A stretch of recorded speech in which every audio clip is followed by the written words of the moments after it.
You've been told sleep is just closing your eyes, switching off, and hoping for rest.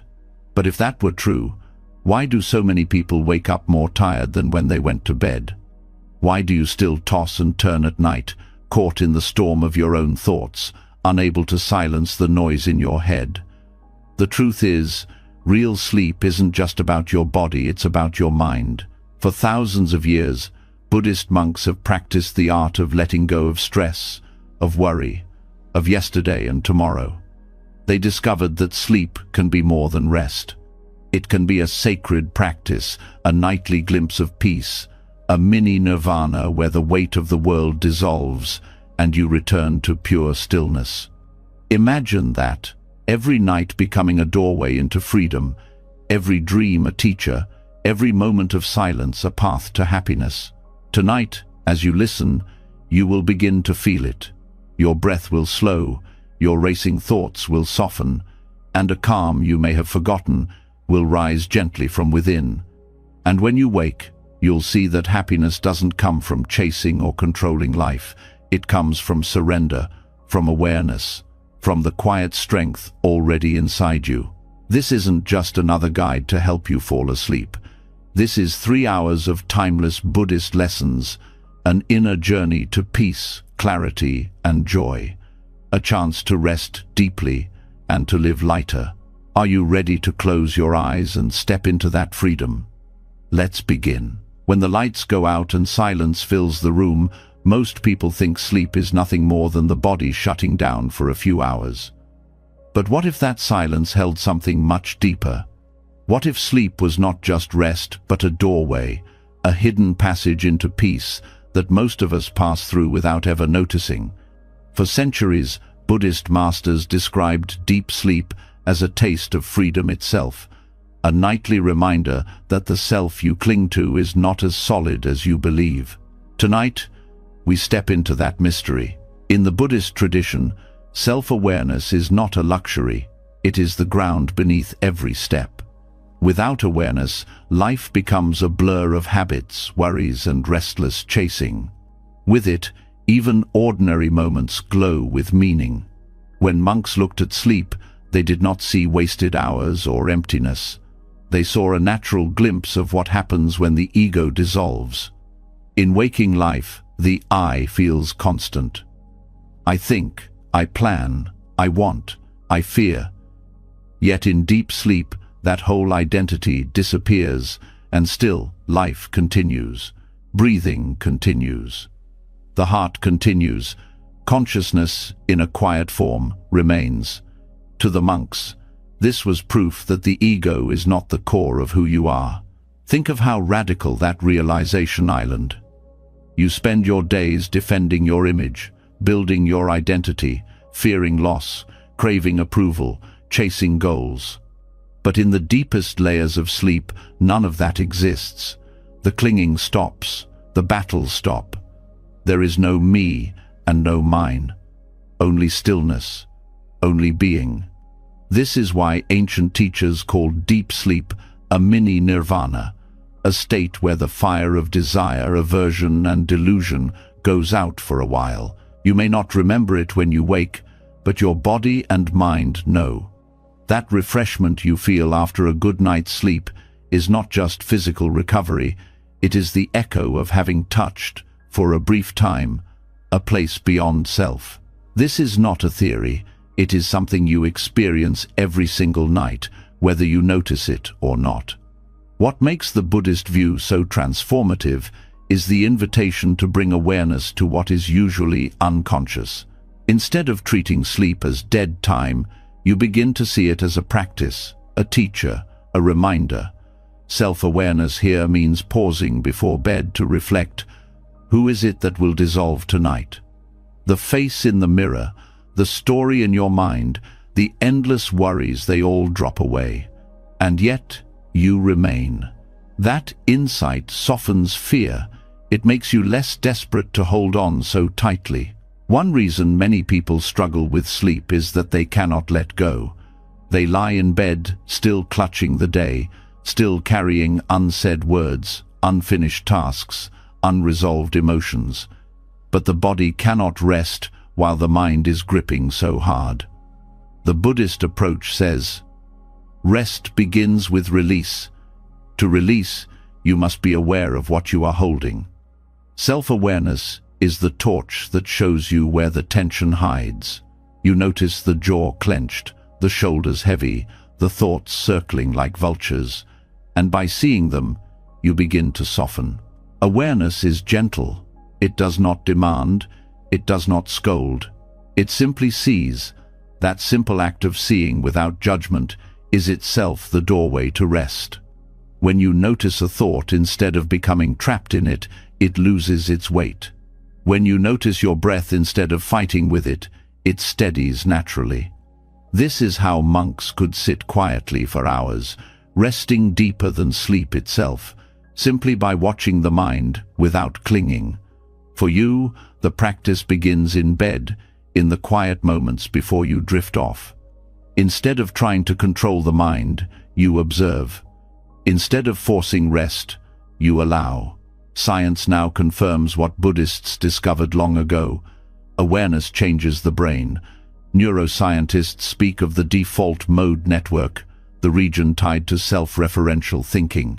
It is most active when you are worrying, replaying the past, or fantasizing about the future. In meditation and in deep, dreamless sleep, that network quiets down. The sense of I, me, mine fades. This is why rest feels so freeing. Your brain is literally stepping out of its own prison. But monks did not stop at describing this as biology. To them, the nightly vanishing of the self was a teacher of wisdom. If you disappear every night and return every morning, how real is this I you cling to? If it can vanish so easily, maybe it was never as solid as you thought. That realization does not make life meaningless. It makes it lighter. You stop carrying the ego like a heavy stone. You start moving through life with a softer grip, more willing to forgive, more willing to let things flow. This reframing of sleep changes how you approach the night. No longer is it a battle against insomnia, no longer a chore you endure. It becomes a sacred ritual, a return to truth. Each night is a little death, a gentle rehearsal for the final letting go that awaits all beings. Instead of fearing it, you welcome it, you trust it, and in that trust, peace arises. There is also a practical power here. Many people lie awake at night because their identity is still active. They replay arguments, anticipate tomorrow, measure themselves against others. All of this is the ego refusing to dissolve. But if you see sleep as mini nirvana, you remind yourself, the ego does not have to stay awake. It can rest. It can fall away. You do not have to solve your life before bed. You do not have to control tomorrow.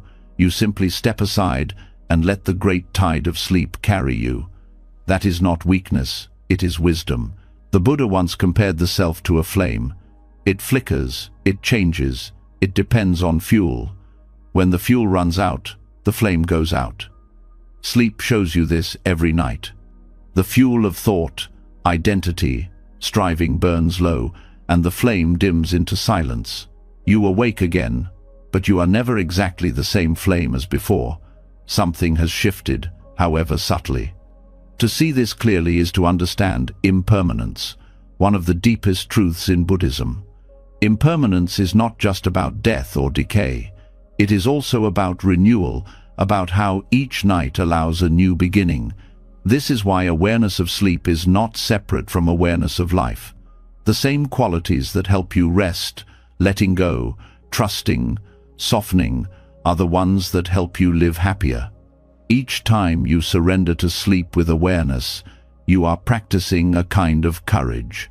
The courage to release control, to accept change, to welcome silence. Over time, this transforms how you face your days. Stress loses some of its grip because you have trained yourself to release. Anxiety loosens because you know how to soften. Self-importance fades because you see, again and again, that the self is not as fixed as you once believed. For those who suffered with insomnia, this teaching is particularly liberating. The usual approach is to fight, to count, to control, to wrestle the mind into stillness. But awareness says, stop fighting, look gently at what is present. Maybe it is restlessness, maybe sadness, maybe fear. Whatever it is, meet it with presence, not resistance. That simple shift often eases the very tension that blocks rest.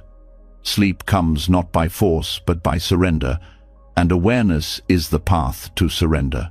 Buddhist teachers sometimes describe the three states, waking, dreaming, and deep sleep, as a cycle of illusion and truth. Waking is the illusion of a solid self. Dreaming is the play of the mind. Deep sleep is the taste of emptiness.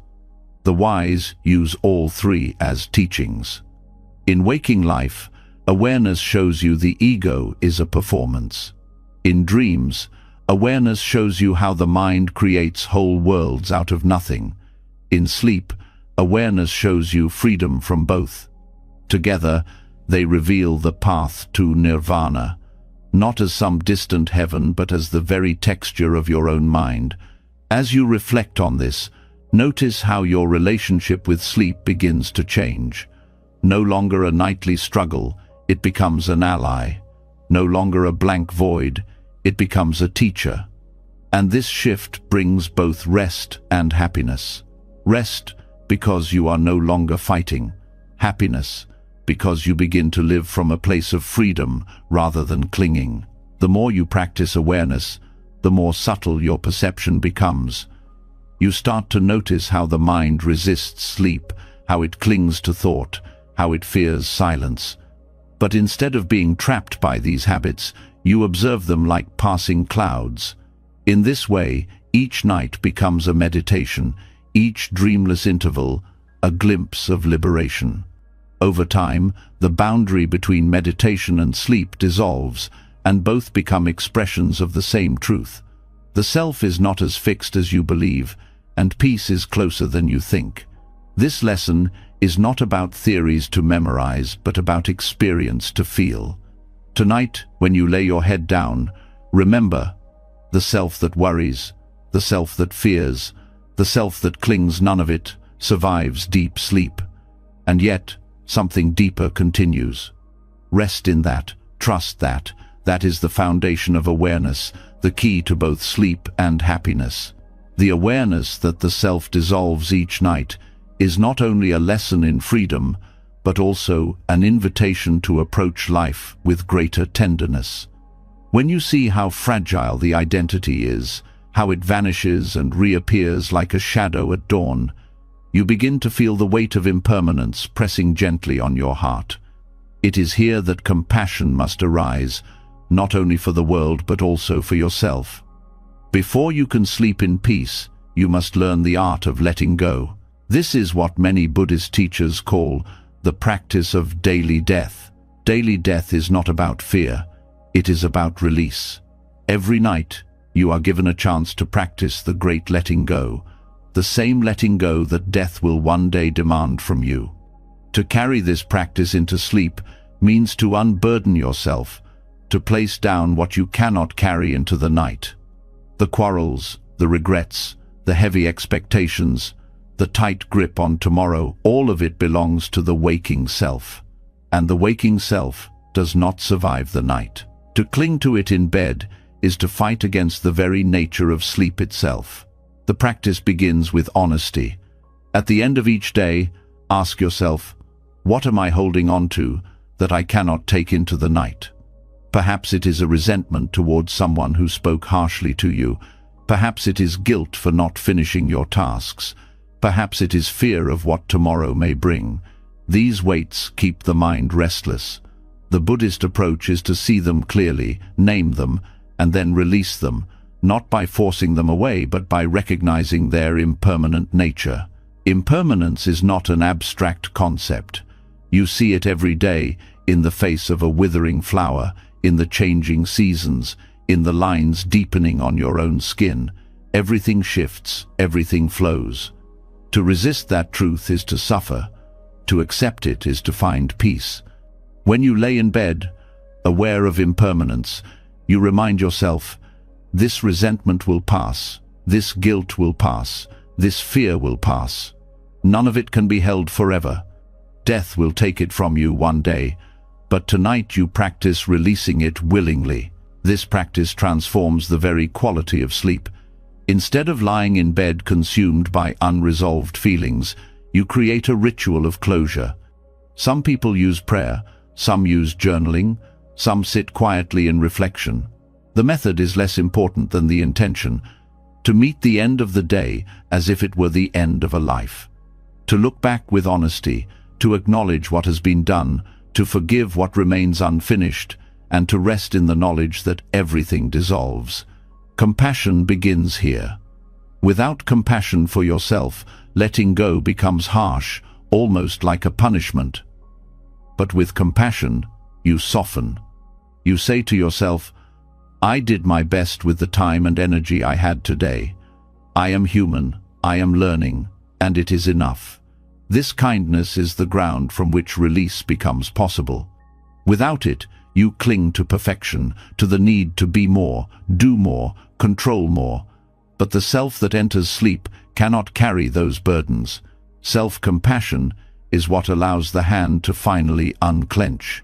Buddhist teachers often encouraged reflection on death, not to create fear, but to create clarity. When you remember that your days are numbered, the petty worries shrink. That harsh comment from a colleague, that delayed payment, that undone chore, they lose their power. What remains is what matters: kindness, honesty, presence. This same clarity can be brought to your nightly practice. Before sleep, remember, if this were the last time I close my eyes, what do I need to release? That question alone can clear the mind more deeply than hours of tossing and turning. There is also a practical wisdom in practicing daily death.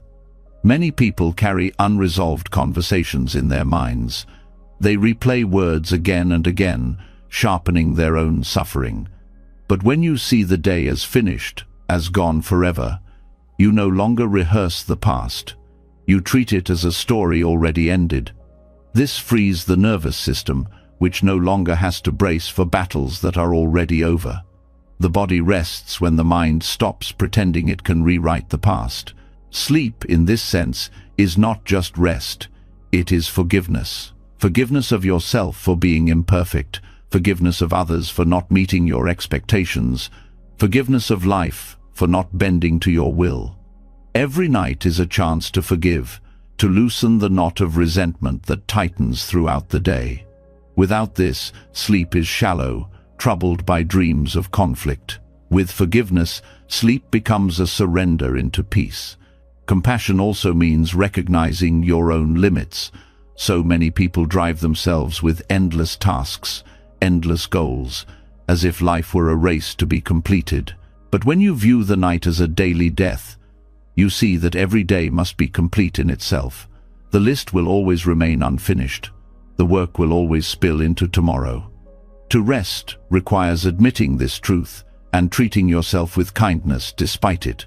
Instead of berating yourself for what was left undone, you give yourself permission to lay it down. In that act, compassion flows naturally. This practice of daily death also shifts your relationship with control. Much of your stress comes from trying to manage what is beyond you. You plan, you calculate, you imagine countless outcomes.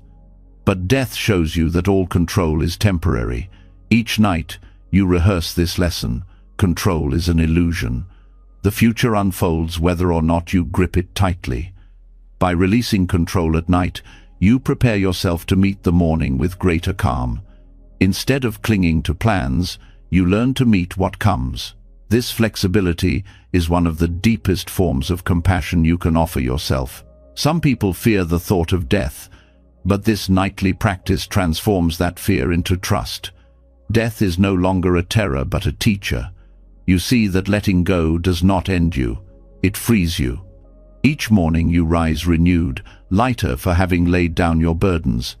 This rehearsal lessens the ultimate fear, so that when the final night comes, it is not a stranger but a familiar friend. The practice of daily death makes you more alive, more grateful, more awake to the present, because you no longer take tomorrow for granted. To live this way is to weave compassion into every layer of your being. Compassion for the part of you that strives, compassion for the part that fails, compassion for the part that fears. Each night you embrace them all, and then you release them. This is not denial but wisdom. The recognition that clinging to what fades only multiplies suffering. Letting go is the highest kindness. Practical rituals can support this.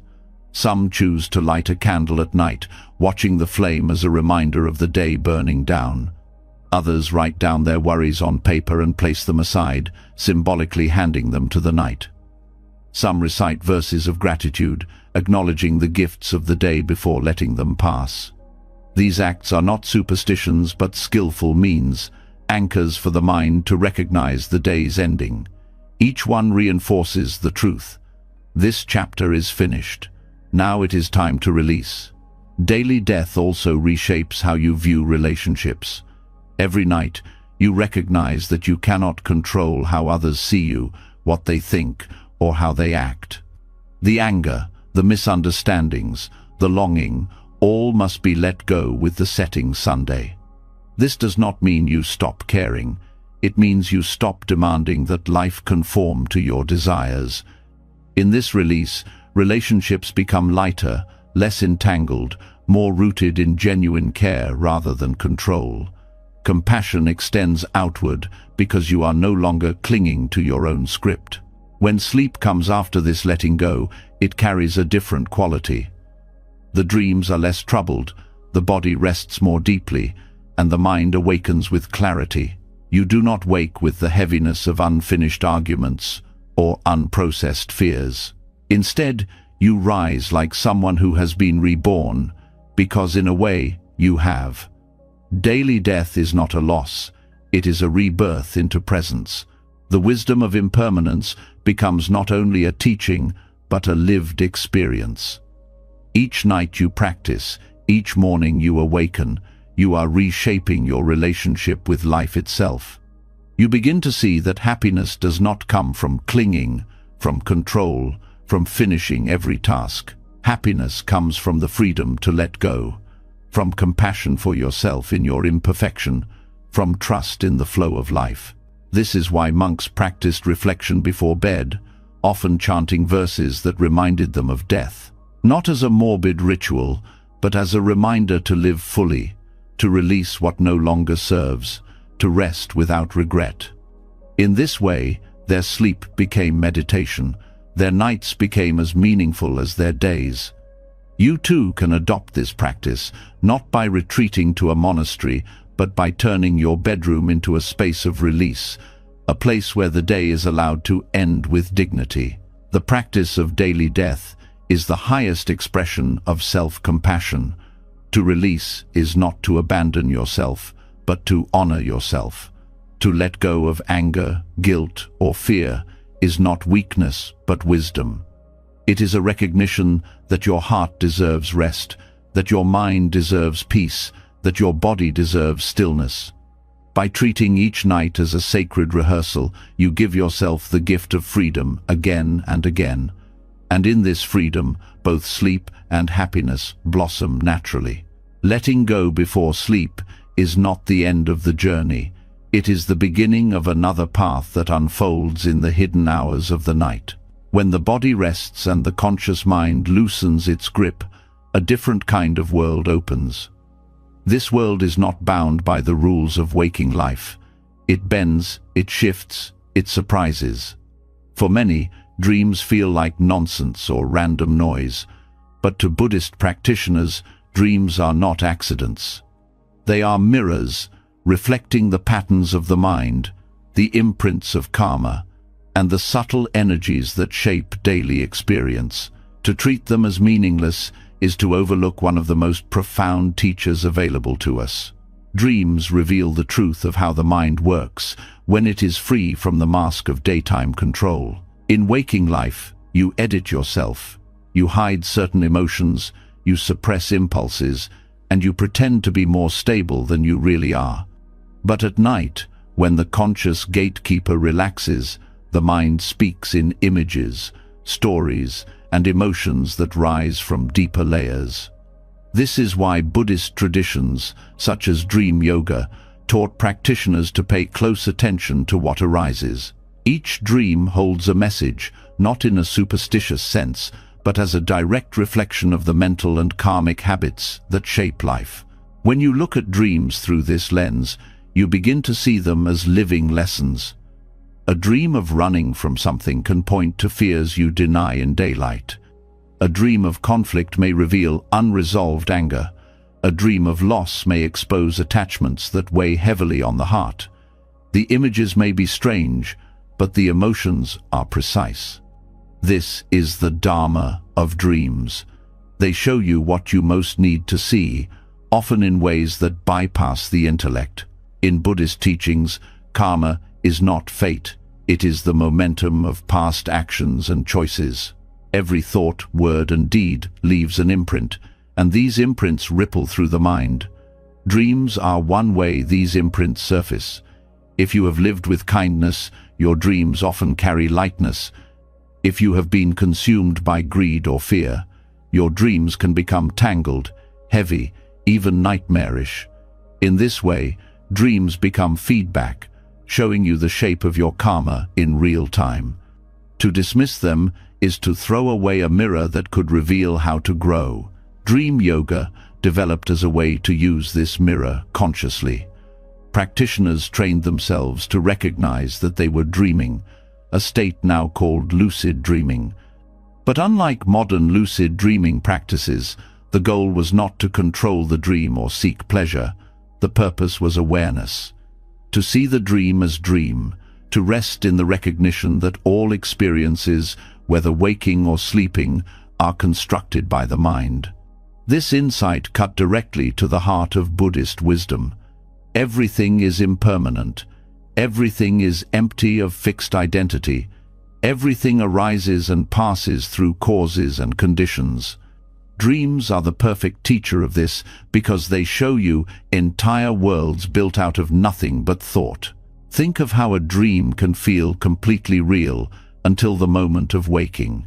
You can laugh, cry, sweat, or panic in response to something that has no physical reality. The body reacts as if it were real. Then you wake, and the illusion dissolves. But what about waking life? You take it as real, solid, undeniable. Yet from the perspective of Buddhist insight, waking life is another kind of dream. It feels real only because you are immersed in it, because the mind projects solidity onto the flow of changing conditions. In this way, dreams become a rehearsal for enlightenment. If you can see the dream as dream, perhaps you can also see waking life as dreamlike, impermanent, insubstantial, and free. The emotional content of dreams is also a direct training in mindfulness. A nightmare that floods you with fear can show you where fear hides in your daily life. A joyful dream can reveal what nourishes your heart. By reflecting on these experiences upon waking, you cultivate self-knowledge. The practice is not to obsess over symbols or to force fixed meanings onto every image, but to feel the emotional tone and connect it to the patterns of thought and action in daily life. In this way, dreams become teachers of both wisdom and compassion. Compassion grows when you realize that the struggles in your dreams are often the same struggles others face in waking life. If you wake from a dream of fear, you know what fear feels like in its raw form. This helps you understand others who live with fear each day. If you wake from a dream of longing, you understand the ache of desire that drives so many choices. By recognizing these states within yourself, even in dreams, you expand your ability to connect with others without judgment. Dreams also reveal how much of your suffering is self-created. You can dream of being trapped in a room, terrified, until you wake and realize there was no prison at all. How many times in waking life do you feel trapped by circumstances, only to later see that much of it was your own mind's creation? Dream practice helps you catch this earlier. When you realize how easily the mind can construct entire worlds, you become less attached to the solidity of your waking troubles. This does not mean dismissing them, but meeting them with a lighter heart. Some Buddhist texts describe dreams as the play of consciousness when freed from the senses. During the day, the mind is tied to sight, sound, taste, touch, and smell. At night, these inputs are silent, and the mind turns inward. What arises then are the deeper imprints of thought and karma. By paying attention, you begin to map the hidden architecture of your mind. You see which habits are strong, which desires return again and again, which fears never rest. This awareness is not meant to depress you, but to guide you. It shows you where to place your practice, where to cultivate compassion, where to let go. There is a discipline in approaching dreams this way. Upon waking, instead of rushing into your day, you pause. You reflect on what the night revealed. You notice not only the story, but the feeling it left behind. Did you wake with a sense of peace or agitation? Did the dream expose an attachment you were unaware of? Did it reveal kindness, cruelty, or confusion? Each observation is a lesson. In this way, your sleep becomes as much a part of practice as meditation or study.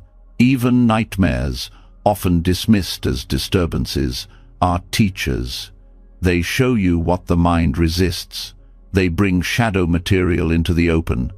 Instead of fearing them, you can learn to meet them with compassion. If you are chased in a dream, perhaps in waking life you are running from a truth within yourself. If you lose something precious in a dream, perhaps you are clinging too tightly in life. Meeting these lessons with curiosity instead of fear transforms nightmares into guides. Over time, this approach to dreams reshapes how you see reality itself. You stop dividing life into useful and useless, real and unreal. You begin to see that everything waking or dreaming is a display of mind, an opportunity for awareness. This dissolves the boundary between night and day. Sleep is no longer just a break from living, but an extension of the path. Dreams are not interruptions, but instructions. The practice of dream awareness also strengthens mindfulness in waking hours. If you can train yourself to recognize the dream state, you sharpen the skill of noticing thoughts and emotions as they arise in daily life. The moment you see this is only a thought, you gain freedom. Just as recognizing a dream as dream frees you from its grip, recognizing a thought as thought frees you from unnecessary suffering. This is the bridge dream yoga offers, from nighttime awareness to daytime liberation. Dreams also serve as a reminder of the mystery of consciousness itself. Despite centuries of study, no scientist or philosopher can fully explain why dreams arise or why consciousness persists at all. In Buddhist thought, this mystery is not a problem to be solved, but a wonder to be embraced. Each dream is a glimpse into the boundless creativity of mind, the endless ways it can weave worlds. By contemplating this, you cultivate awe, humility, and respect for the depth of your own being. By treating dreams as Dharma teachers, you begin to live with greater curiosity, patience, and openness. You no longer dismiss parts of yourself as meaningless or broken. You see that even in the strangest dream, the mind is showing you something about its own nature. And through this recognition, you strengthen the qualities of awareness and compassion that Buddhism holds at its core. The night, once overlooked, becomes rich with guidance. Each dream, whether tender or terrifying, becomes a teaching. Each awakening in the dark becomes a chance to deepen mindfulness. With this practice, sleep is no longer just recovery, but revelation. And happiness arises naturally, not from controlling life, but from understanding it at every level, awake, asleep, and beyond. Dreams reveal how the mind creates worlds, but what often follows those insights is the struggle to fall back asleep. Many people experience it. The body feels heavy, the room is quiet, yet rest refuses to come. The harder you try, the further it slips away. This struggle is not just physical, it is a reflection of how you approach life itself. In Buddhism, this restless pushing is called striving, and it is one of the most subtle forms of suffering. To rest fully, you must learn the art of non-striving. Non-striving does not mean laziness or indifference. It is a way of being where effort flows naturally, without force, without the heavy hand of control. Zen calls it Wu Wei, effortless effort. It is the paradox that when you stop trying so hard, what you wanted begins to happen. Sleep is the perfect example. The more you demand it, the more the mind tightens. The more the mind tightens, the less rest arrives. But when you let go, when you stop making sleep a battle, the body finds its natural rhythm. This principle runs deeper than bedtime. It exposes how often you live by pushing, clenching, forcing outcomes. You try to control your day, control others, control your emotions, and this same control follows you to bed. Yet rest is the one place where control is impossible. Sleep cannot be commanded. It comes when conditions are right. The wisdom of non-striving teaches that peace comes not from fighting harder, but from loosening the grip. Think of how breath works. If you try to breathe perfectly, controlling every inhale and exhale, the breath becomes shallow and unnatural. But when you release control, the body breathes with ease, deeper than effort can reach. Sleep is like that. It arrives when you step out of the way. The mind, however, does not like stepping aside. It believes that effort is always the answer, that pushing harder is the path to results. Buddhism shows the opposite. Clinging creates suffering, and letting go creates space. Insomnia often comes from this trap. The mind says, "I must sleep now, I need rest for tomorrow." And the demand itself creates agitation. The harder you try, the more alert you become. This is the cycle of striving. Effort fuels resistance, resistance fuels effort. The way out is not more control but surrender. In Buddhism, surrender is not weakness, it is wisdom. It is knowing when to release control and allow nature to take its course. Wu Wei is often misunderstood as doing nothing, but it is better described as acting in harmony with the flow of conditions. A tree does not strain to grow. It grows because the soil, sun, and water support it. Sleep works the same way. If the body is nourished, the mind softened, and the heart released, rest appears. The effort is not in forcing sleep, but in preparing the conditions gently and then allowing. This is effortless effort, creating the ground, then letting go. The paradox of non-striving is that it requires awareness. You must see the impulse to force and recognize it for what it is, another form of clinging. Most people lie in bed unaware of how tense they are, unaware of the inner voice demanding control. With awareness, you notice the jaw tightening, the breath speeding, the shoulders resisting. In that noticing, you relax. This is how mindfulness bridges to rest, by exposing the striving hidden in the body and mind. The art of non-striving also teaches humility. You realize that you are not the master of every process. The heart beats, the lungs breathe, the cells repair, all without your control. Sleep is part of this same mystery. It is the body's wisdom, not the mind's achievement. To recognize this is to bow to life itself, to trust the intelligence that sustains you. This trust is the soil of peace. There is a reason why monks emphasize effortlessness. They knew that striving extends beyond sleep into the search for enlightenment. People who grasp at awakening with desperation often entangle themselves further. The path unfolds when striving eases, when awareness and compassion replace control. Sleep, then, becomes a nightly lesson in this truth. Each time you release striving, you rehearse the wisdom of the path.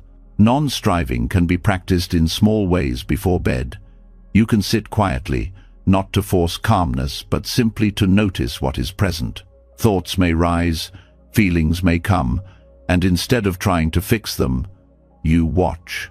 The mind begins to settle not because you demanded it, but because you stopped feeding it with resistance. This approach can extend to how you lie down. Instead of commanding sleep, you allow the body to sink, the breath to move naturally, the thoughts to drift without judgment. Slowly, rest comes on its own. There is also a deep link between striving and fear. When you try too hard to sleep, it is often because you fear tomorrow, fear exhaustion, fear failure. The mind transforms rest into a battlefield. But when you release striving, you also release fear. You remind yourself, even without perfect sleep, I will manage. Even without control, life continues. This softens the urgency, and in softening, sleep arrives. Non-striving also reshapes how you measure success. Many people treat rest like another achievement, another goal to master. But when you live this way, even sleep becomes stressful. The art of effortless effort shifts the frame. Rest is not an accomplishment, but a return to balance. You do not earn it, you allow it. This gentle reframing reduces pressure and opens space for true rest. Zen often uses metaphors of nature to explain this. Water flows effortlessly around rocks. It does not push, it does not resist. Bamboo bends in the storm and rises again when the wind passes. These images remind you that softness can be stronger than force. To sleep well, you must become like water, flowing instead of fighting. You must become like bamboo, yielding instead of breaking. This is the wisdom of non-striving. Over time, practicing effortless effort in sleep influences waking life. You notice how often you force conversations, force outcomes, force yourself into exhaustion. You begin to loosen in daily life, trusting that many things resolve when given space. This shift brings not only better rest, but deeper happiness. Life feels less like a war and more like a dance. Non-striving is also an antidote to perfectionism.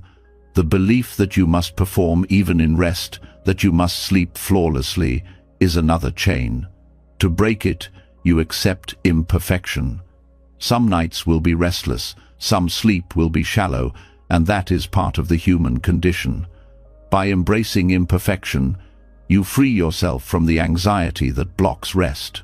Ironically, in accepting less, you often receive more. There is also a spiritual depth in non-striving. By surrendering the need to control, you align with the deeper rhythms of existence. You see that life unfolds beyond your command, and in that recognition, a profound peace arises. Sleep becomes more than rest. It becomes communion with the mystery that sustains all things. When you lie awake, struggling, remember this teaching. The very act of struggling is the barrier. The cure is not to try harder, but to soften. The art of non-striving is to meet rest as a guest, not a prize. You prepare a place, you open the door, and then you wait with patience. Sleep will arrive in its own time, as it always has. In this gentle way, you transform insomnia into insight, restlessness into release, and sleep into a nightly practice of wisdom. The practice of non-striving opens the door to rest by loosening the grip of control. Yet there is another doorway, subtle and often overlooked, that arises from the body itself. Long before the mind decides it is time to sleep, the body sends gentle signals. One of the clearest of these signals is the yawn. Most people dismiss it as nothing more than fatigue or boredom, but in Buddhist practice, yawning can be understood as an invitation, a sacred reminder that the body knows when it is ready to surrender. When treated with awareness, even the simplest act like yawning becomes a meditation, a moment of connection with the wisdom of the body. Yawning is often ridiculed, hidden behind hands, stifled in meetings, or seen as impolite. Yet in truth it is one of the most honest expressions of human nature. The body stretches open, the breath deepens, and the nervous system signals a shift. In the Buddhist view, Every natural movement of the body can be a teacher if you are willing to pay attention. Yawning is no different. It is not just a sign of sleepiness, but a gateway to a deeper state of rest. By bringing mindfulness to this act, you begin to cultivate a more intimate relationship with your body and its needs. Science offers some insight into the mystery of yawning. It is linked to shifts in brain temperature, oxygen intake, and even social bonding. But beyond the biological explanations lies a deeper truth. Yawning is a threshold. It signals that the body is preparing to step out of active striving and into surrender. When you yawn, the body is telling you it is time to soften. If you dismiss it, if you push through with caffeine or distraction, you override a natural rhythm. Over time, ignoring these signals creates imbalance, leading to chronic fatigue and disturbed sleep. Mindfulness asks you to stop and notice. What happens when you yawn? The face stretches wide, the lungs expand, the body involuntarily relaxes. If you bring awareness to this moment, you feel how the tension begins to dissolve.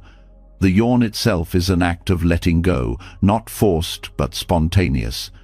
To meet it with mindfulness is to deepen its effect. Instead of hiding it or resisting it, you allow it fully, breathing into the spaciousness it creates. This is why some Buddhist teachers referred to yawning as a hidden meditation, an effortless practice of release woven into the fabric of daily life. The act of honoring a yawn can shift your entire relationship with rest. Rather than seeing it as a weakness or inconvenience, you begin to treat it as a sacred invitation. Each yawn becomes a bell of mindfulness, calling you back to your body. It reminds you that the body carries its own wisdom, often more reliable than the restless demands of the mind. In a culture that prizes constant activity, listening to the yawn is a radical act of compassion. It is saying yes to the body's truth, instead of bowing to the pressure of endless productivity. This awareness also cultivates humility. Yawning is not something you can control. It arises when it will, regardless of your plans. By embracing it, you accept that the body follows rhythms beyond your command. This acceptance is itself a form of surrender. It teaches you to trust, to allow, to honor the wisdom that flows through you without your effort. When you bring this trust into your nightly routine, sleep becomes less about forcing and more about allowing what is already unfolding. Practicing mindful yawning can be simple yet profound. When a yawn arises, pause. Do not rush past it. Feel the stretch in the jaw, the coolness of the breath as it enters, the softening that follows. Notice how, after a full yawn, the body feels more grounded, more ready to let go. This practice can be extended into bedtime. As you lie down, you may even invite yawns by gently opening the mouth and breathing deeply, not to fake the act but to create space for it to emerge naturally. With each yawn, you step closer to surrender. There is also a communal dimension to yawning. It is famously contagious. Seeing or hearing someone yawn often triggers your own. Rather than treating this as a quirk, Buddhist practice might see it as evidence of shared humanity. Yawning spreads because rest is a collective rhythm. The body responds to the bodies around it, reminding you that you are not separate. To practice mindful yawning is to remember that your rest too is part of a greater web. You breathe not only for yourself, but in harmony with life around you. Yawning also reflects the principle of impermanence. Each yawn arises suddenly, expands fully, and dissolves without effort. In this way, it is like a miniature cycle of life and death. By noticing it, you train yourself to observe how all experiences arise and pass. This prepares the mind for sleep, which itself is a nightly rehearsal of impermanence. Honoring a yawn, then, is not trivial. It is an act of training the mind to release gracefully. Children naturally know this. They do not hide their yawns or suppress them. They let them unfold with total presence, sometimes even laughing afterward. Adults lose this innocence, replacing it with shame or suppression. Returning to mindful yawning is like returning to that childlike wisdom, trusting the body's signals without judgment. It is a return to honesty, to simplicity, to compassion for your own limits. There is also a subtle, energetic quality to yawning. In many contemplative traditions, yawning is associated with shifts in energy flow, with the release of blocked tension. Some practitioners even see it as a sign that the body and mind are aligning, preparing for deeper states of meditation or rest. Whether or not you accept this interpretation, what is clear is that yawning marks a transition. It signals movement from activity to stillness, from control to surrender. By treating it with mindfulness, you allow that transition to deepen, carrying you more easily into rest. In daily life, yawning can become a reminder to pause. Even outside of bedtime, a sudden yawn may be the body's way of saying it needs a breath, a moment of release. Instead of reaching for another cup of coffee or forcing more productivity, you can use the yawn as a bell of awareness. Close your eyes for a moment, breathe, and let the body reset. This not only improves rest at night but also brings more balance to your waking hours. The practice of mindful yawning also teaches gratitude. Each time the body guides you toward rest, you have an opportunity to thank it. Gratitude turns even the smallest gesture into a gift. To thank the body for yawning is to recognize its wisdom, its care for you, its constant work to keep you balanced. Gratitude softens resistance and deepens the sense of compassion that is central to Buddhist practice. When approached with mindfulness, yawning ceases to be ordinary.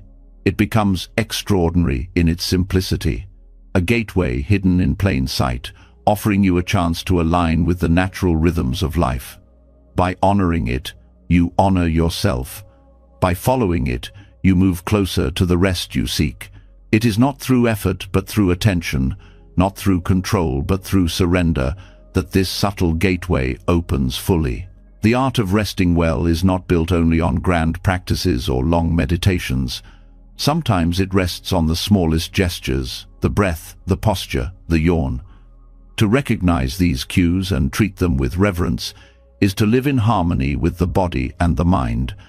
And when this harmony deepens, rest comes not as a struggle but as a natural unfolding. Each yawn, honored and received, carries you further along the path of release, until sleep itself arrives as the most natural surrender of all. Yawning shows the body's natural wisdom, guiding you gently toward surrender. When you honor that cue, the nervous system relaxes and the gateway to rest opens wider. But the body's signals are only part of the journey. The heart and mind also need care before sleep can deepen into true peace. If the heart is heavy with resentment, fear, or loneliness, the body may yawn, but rest will still resist.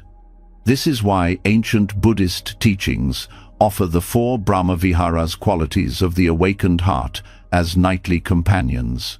When practiced before bed, they soften the mind, ease anxiety, and protect sleep from nightmares. The first is loving kindness, the steady wish for yourself and others to be well. To cultivate this before sleep is to wrap your mind in warmth rather than worry. Instead of rehearsing tomorrow's problems, you silently repeat phrases of goodwill. May I be safe, may I be at ease, may I rest in peace tonight. Then you extend it outward to loved ones, to strangers, even to those you struggle with. This gentle radiance changes the atmosphere of the mind. Neuroscience shows that such practices calm the amygdala, the brain's fear center, lowering anxiety. But beyond biology, the practice prepares your dreams. When the last thoughts of the day are kind ones, the night is less likely to bring terror. Instead, rest is guarded by benevolence. Compassion is the second quality. Where loving kindness offers goodwill, compassion responds to suffering. At night, the mind often replays mistakes or pain. Instead of pushing these away, compassion allows you to hold them gently. You acknowledge your own struggles without judgment, offering yourself care rather than criticism. This is vital, because harshness toward yourself keeps the mind restless. Compassion softens the grip of self-blame, creating the conditions for release. Extending compassion outward is equally powerful. Many monks would fall asleep by reflecting, "Just as I suffer, countless beings suffer. May they all find relief." This broadening of perspective shrinks the prison of self-concern, replacing it with a tender awareness of the shared human condition. Dreams that rise from such a heart carry less loneliness, less violence, more connection. The third Brahmavihara is joy, but not the fleeting joy of achievement or possession. It is sympathetic joy, the ability to delight in the happiness of others. At night, instead of envying or comparing, you celebrate. You recall someone else's success, a child's laughter, a friend's good news, and you let that gladness fill you. This practice counteracts the envy and bitterness that often poison rest. The heart that rejoices easily is a light heart, one that sleeps without the burden of comparison. Even the body responds.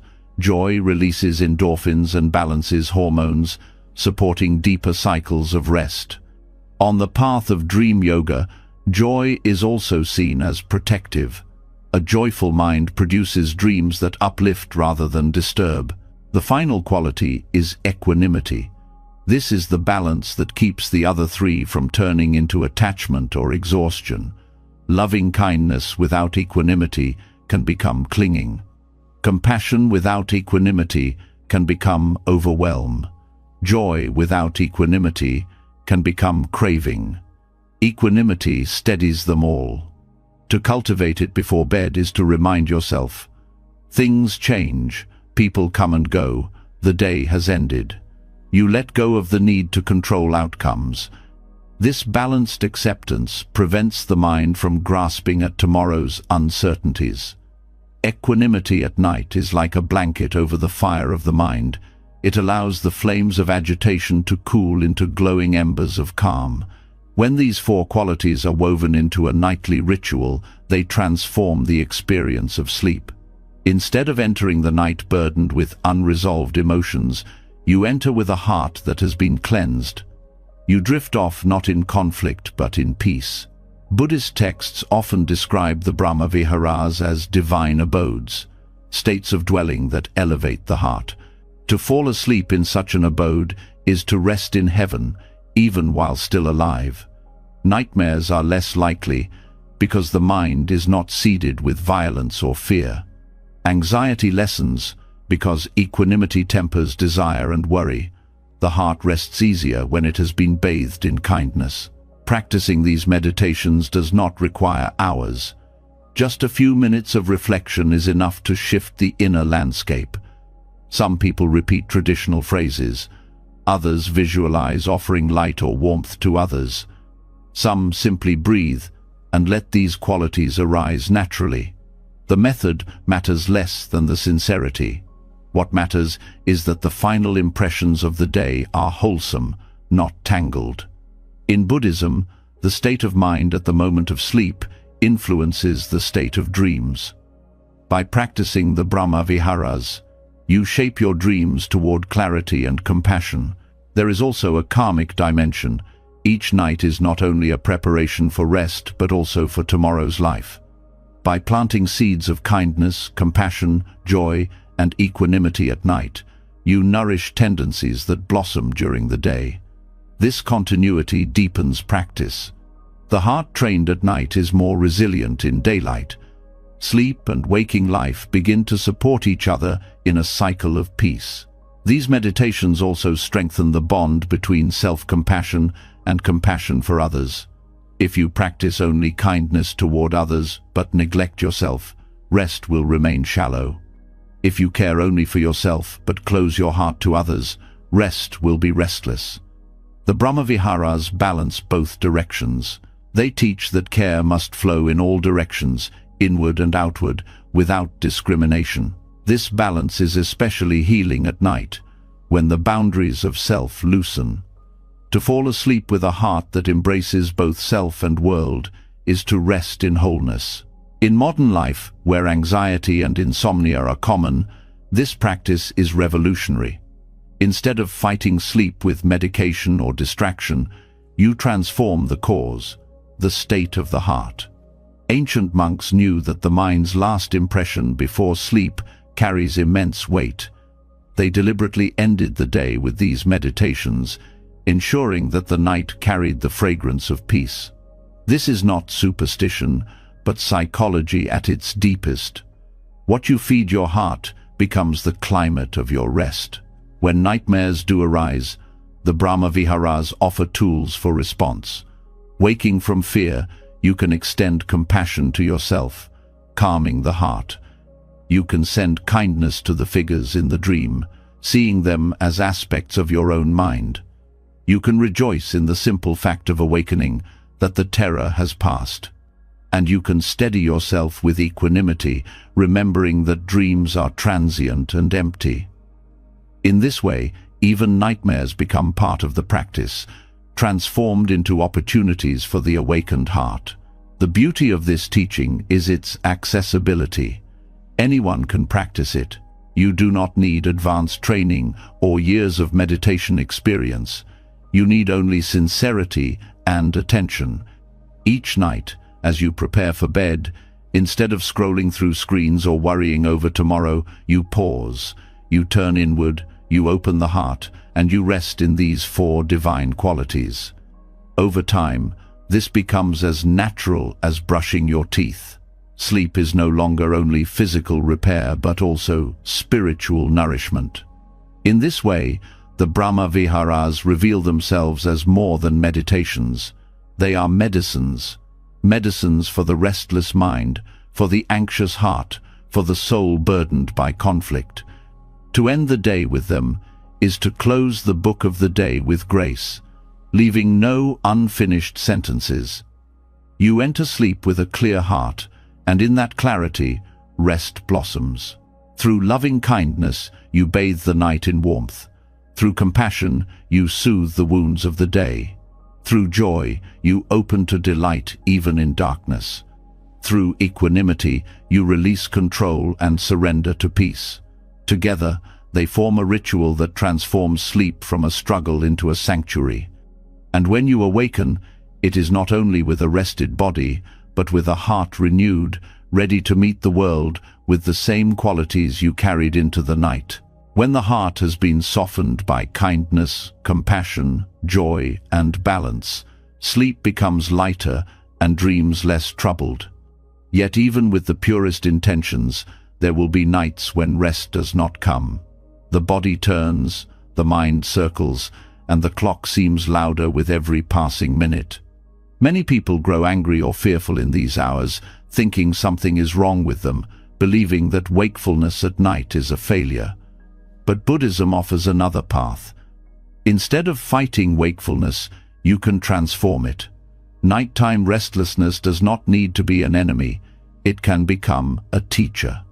And one of the most direct ways to do this is through mindful walking. Walking meditation is one of the simplest yet most profound practices in Buddhism. Unlike seated meditation, which focuses on stillness, walking meditation uses movement as its anchor. Each step becomes a breath, each stride a chance to come home to the present. For someone restless at night, this practice is especially healing. The body that resists stillness often welcomes gentle movement. By walking mindfully, you soothe both muscles and mind, turning sleeplessness into an opportunity for awareness. The first step is to reframe restlessness. Instead of labeling it insomnia or a problem, see it as energy that needs to be guided.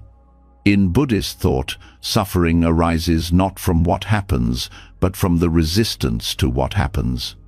When you fight wakefulness, you add a second layer of pain, anger, anxiety, frustration. When you accept it and choose to walk with it, the tension begins to dissolve.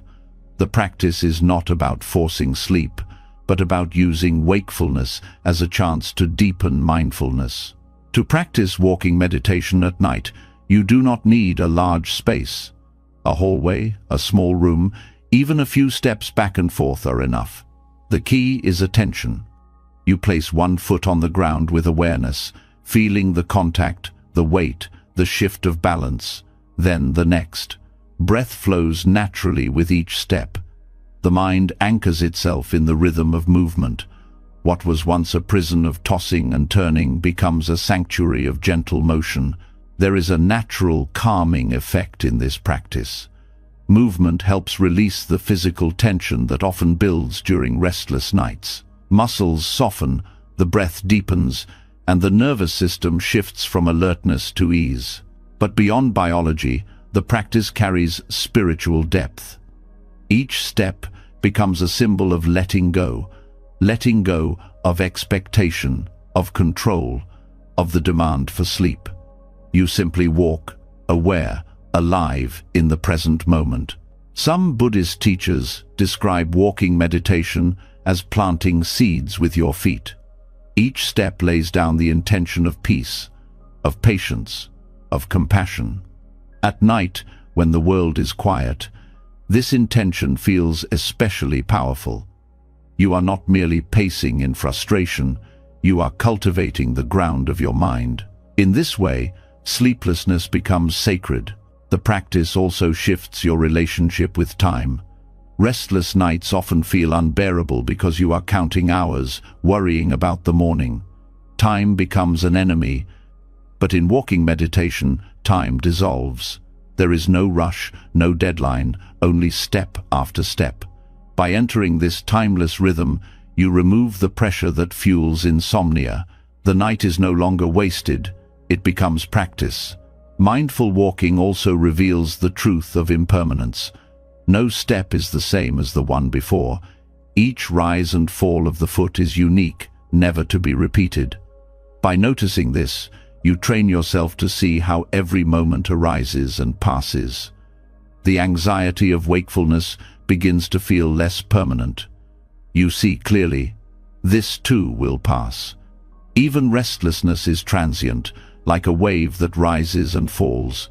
This insight alone often brings peace, which in turn prepares the mind for rest. There is also compassion in walking meditation. As you walk, you can silently extend wishes for peace not only for yourself, but for others who are also awake in the night. The nurse working in a hospital, the parent caring for a sick child, the person lying restless in another bed across the city. By linking your practice to the wider web of humanity, loneliness dissolves. You see that your wakefulness connects you to others, and in wishing them well, your own burden lightens. For some, mindful walking at night becomes more than a remedy for restlessness. It becomes a treasured ritual. The silence of night, the absence of distractions, makes awareness sharper. Every sound, every sensation feels vivid. The creak of the floor, the coolness of the air, the rhythm of the breath, these details draw you into intimacy with life. What once felt like a curse becomes a gift, a time of deeper connection. Over time, this practice changes how you view sleeplessness altogether. Instead of fearing it, you begin to see it as another doorway to mindfulness. You no longer dread waking in the night. You know that if rest does not come, practice awaits. This trust removes the anxiety that feeds insomnia. Ironically, by no longer demanding sleep, you make it more likely to arrive. When the body feels safe, when the mind feels steady, rest often follows naturally after walking. Walking meditation also aligns with the body's rhythms. At night, the nervous system often carries the residue of the day, arguments, stress, screens. Movement helps discharge this energy. By walking slowly and mindfully, you give the body a way to process and release. When you return to bed, you do not carry the same weight. The ground beneath your feet has absorbed some of it, leaving you lighter. The practice can also be adapted. Some prefer silent walking, focusing only on the contact of foot and floor. Others pair it with breath awareness, synchronizing steps with inhalation and exhalation. Some integrate phrases such as peace with this step or release with this breath. Each adaptation carries the same essence, turning wakefulness into mindfulness. For those who fear the long nights, this practice restores agency. Instead of lying helpless, trapped in thought, you have a path to walk. Each step becomes a choice, a turning of suffering into practice. This empowerment itself eases anxiety.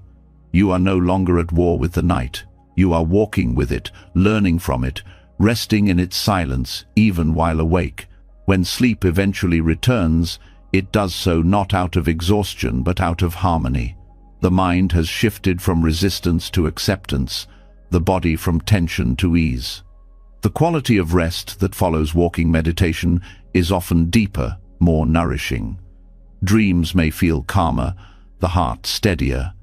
In this way, even insomnia becomes part of the path, another teacher on the journey of awareness and compassion. Nighttime restlessness is not a failure to sleep, it is an invitation to practice.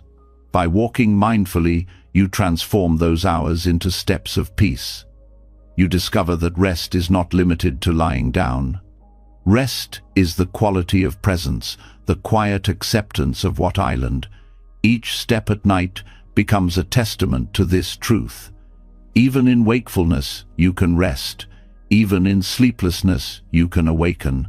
Walking meditation turns restlessness into presence, teaching you that even sleepless nights can carry meaning when you stop resisting and start walking with awareness. But there is a deeper layer beneath the surface of rest. Often, sleeplessness is not just about the body's rhythms or the mind's racing, it is the echo of how you live during the day. Buddhism teaches that sleep is not separate from conduct. The choices you make in speech, in food, in the media you consume, and in the way you treat others create subtle imprints that shape your nights. This is what can be called karmic detox, the cleansing of daily residue through mindful living, so that sleep comes naturally, unhindered by the weight of unexamined actions. Karma is not a mysterious punishment from the universe, but the simple law of cause and effect. Every word spoken, every action taken, and every thought entertained leaves an imprint on the mind. These imprints resurface when you are quiet, and the night is when they often appear most strongly. If your day has been filled with harsh speech, hurried consumption, and restless distraction, the mind will carry those impressions into bed. You may find yourself restless, haunted by echoes of arguments, overstimulated by media, or heavy from indulgence. The body may crave rest, but the mind resists because it has not been purified. Sleep hygiene, in this Buddhist sense, goes far beyond brushing teeth or dimming lights. It is about how you live from morning until evening. Ethical living is sleep hygiene. Speaking truthfully, avoiding gossip, practicing restraint, these are not only moral guidelines but practical foundations for peaceful rest. When your words do not harm others, they do not rebound as inner conflict at night. The heart rests easier when it is not carrying guilt or hidden shame. A mind free from unnecessary harm slips more naturally into stillness. The food you eat also shapes sleep. Heavy, greasy, or excessive meals late in the day burden the body. Overindulgence disturbs the subtle rhythms needed for rest. In monasteries, meals are often taken earlier, not only for discipline but because the body rests more easily when digestion is not overworked at night. Mindful consumption is not deprivation, it is compassion for the body's limits. By choosing lighter, nourishing foods in the evening, you honor the body's need for balance. When the body feels light, the mind follows. Media consumption is another form of intake often overlooked. What you watch, read, and listen to leaves impressions as surely as food does. Violent images, endless scrolling, anxious news. These feed the mind in ways that linger long after the screens go dark. When you try to sleep, the echoes replay as restless thoughts or unsettling dreams. Buddhist discipline emphasizes guarding the senses, not to withdraw from life, but to protect the clarity of the mind. By choosing what you consume with care, you detoxify the heart. Just as you would not drink poison before bed, you can learn not to feed your mind with toxins that disturb rest. This karmic detox is not about perfection, but about awareness. The question is not whether you have consumed too much or spoken harshly, but whether you recognize the effects. Awareness allows adjustment. If you notice your heart is heavy from unkind words, you can practice forgiveness before bed. If you feel overfull from food, you can breathe deeply, acknowledge the body's work, and resolve to care more gently tomorrow. If you are overstimulated by media, you can pause, allow silence, and give the mind time to settle. Each step is an act of compassion, cleansing the residues of the day so they do not follow you into the night. Ethical living also extends to relationships. Resentments carried into the night become knots in sleep, surfacing as conflict in dreams or restlessness in the body. The practice of reconciliation, speaking honestly, forgiving quickly, softening grudges acts as karmic hygiene. When you close the day without heavy grudges, the night becomes lighter. This is why many Buddhist teachers encouraged resolving conflicts before sleep, not letting anger harden overnight. To detox the heart is to protect the sanctuary of rest. Mindful consumption of time also plays a role. Filling the day with endless activity, never allowing pauses, creates a residue of restlessness that surfaces when you finally lie down. The nervous system, overstimulated, cannot simply switch off. By balancing activity with moments of stillness throughout the day, you prevent the buildup of this agitation. Walking slowly, breathing consciously, taking pauses, these small acts accumulate into a calmer night. Rest is not something you achieve only at bedtime. It is woven into the way you live each hour. There is a karmic link between compassion and sleep. When you act with kindness, when you live with integrity, the mind trusts itself. It does not need to replay conversations or question motives. This trust is the bedrock of rest. Conversely, when your actions are harmful or careless, the mind resists sleep. It circles, reviews, defends itself, trying to justify or erase what was done. This agitation is not punishment. It is the natural consequence of inner conflict. Ethical living clears the mind's conscience, creating space for stillness to settle naturally. Buddhist monastic codes highlight this connection. Monks and nuns keep strict precepts not only for spiritual progress, but also because a disciplined life produces peace. Simplicity in possessions, moderation in eating, honesty in speech, these create a lightness of being that supports deep rest. The same applies in ordinary life. Simplicity, moderation, and honesty are not lofty ideals, but practical ways to prepare the body and mind for sleep each night. The practice of karmic detox before bed can be structured as a gentle ritual. Reflect on the day's actions, acknowledge where you spoke with care and where you failed. Offer forgiveness to yourself and others. Review what you consumed, physically and mentally, and resolve to nourish yourself more wisely tomorrow. Let gratitude arise for the good that was done. In this way, you cleanse the heart. The mind, no longer carrying the heavy residue of the day, enters sleep with ease.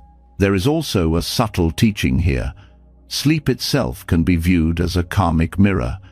If your nights are restless, they may be reflecting unexamined habits. If your dreams are agitated, they may be pointing to unresolved tensions. By listening to these reflections, you can adjust your conduct. Sleep then becomes not only a place of rest, but a form of feedback. It shows you how aligned or misaligned your daily actions are with the principles of balance and compassion. Over time, practicing karmic detox transforms the entire cycle of living and resting. Days become lighter because you are more aware of what you say, do, and consume. Nights become deeper because the heart is unburdened. This balance reinforces itself. Ethical living leads to peaceful sleep. Peaceful sleep strengthens ethical living. The cycle becomes one of healing rather than harm. To live mindfully is to rest mindfully. Each choice, each word, each intake is a seed planted in the soil of the mind. At night, those seeds sprout as dreams, emotions, or silence. By tending carefully to what you plant, you cultivate nights of ease and mornings of clarity. Sleep hygiene in the Buddhist sense is therefore not merely routine. It is a practice of compassion woven into every moment of the day. Rest that arises from karmic detox is not only longer or deeper, it is purer.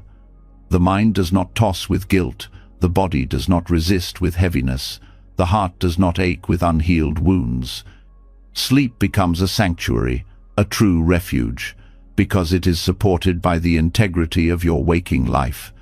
In this way, each night is not a break from living but the fruit of how you live.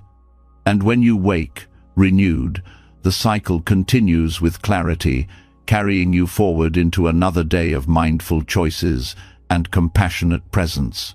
Cleansing your actions, words, and choices during the day clears the mind and prepares the heart for rest at night. Yet even with an unburdened conscience, the body sometimes carries hidden tension. Muscles tighten, the nervous system remains alert, and the mind, though calm, does not fully release. This is where breath becomes the bridge. In Buddhist practice, the breath is more than oxygen exchange. It is the rhythm of life itself, a thread connecting body, mind, and awareness. By shaping this rhythm with care, you can guide the nervous system into tranquility and open the body to serene sleep. Ancient practitioners discovered that specific breathing patterns influenced not only the physical body, but also the subtle flow of energy and the balance of the mind. While many people today treat breathing exercises as relaxation techniques, Buddhist breathing ratios were seen as gateways into deeper states of calm and insight. The length of each inhale, the pause before exhale, and the softness of release all shape the mind's landscape. When aligned, these rhythms create harmony between body and awareness, dissolving the agitation that often keeps people awake. The principle is simple. The nervous system responds to breath. Rapid, shallow breathing signals danger, keeping the body alert. Slow, steady breathing signals safety, allowing the body to rest. But Buddhist teachers refined this further. They observed that not just slowness, but proportion matters. Balancing inhale, pause, and exhale in particular ways created profound stillness. These ratios became part of meditative traditions, preparing practitioners not only for sleep, but for deeper states of concentration and even liberation. One of the most well-known ratios is extending the exhale longer than the inhale. For example, inhaling gently for 4 counts and exhaling for 6 or 8.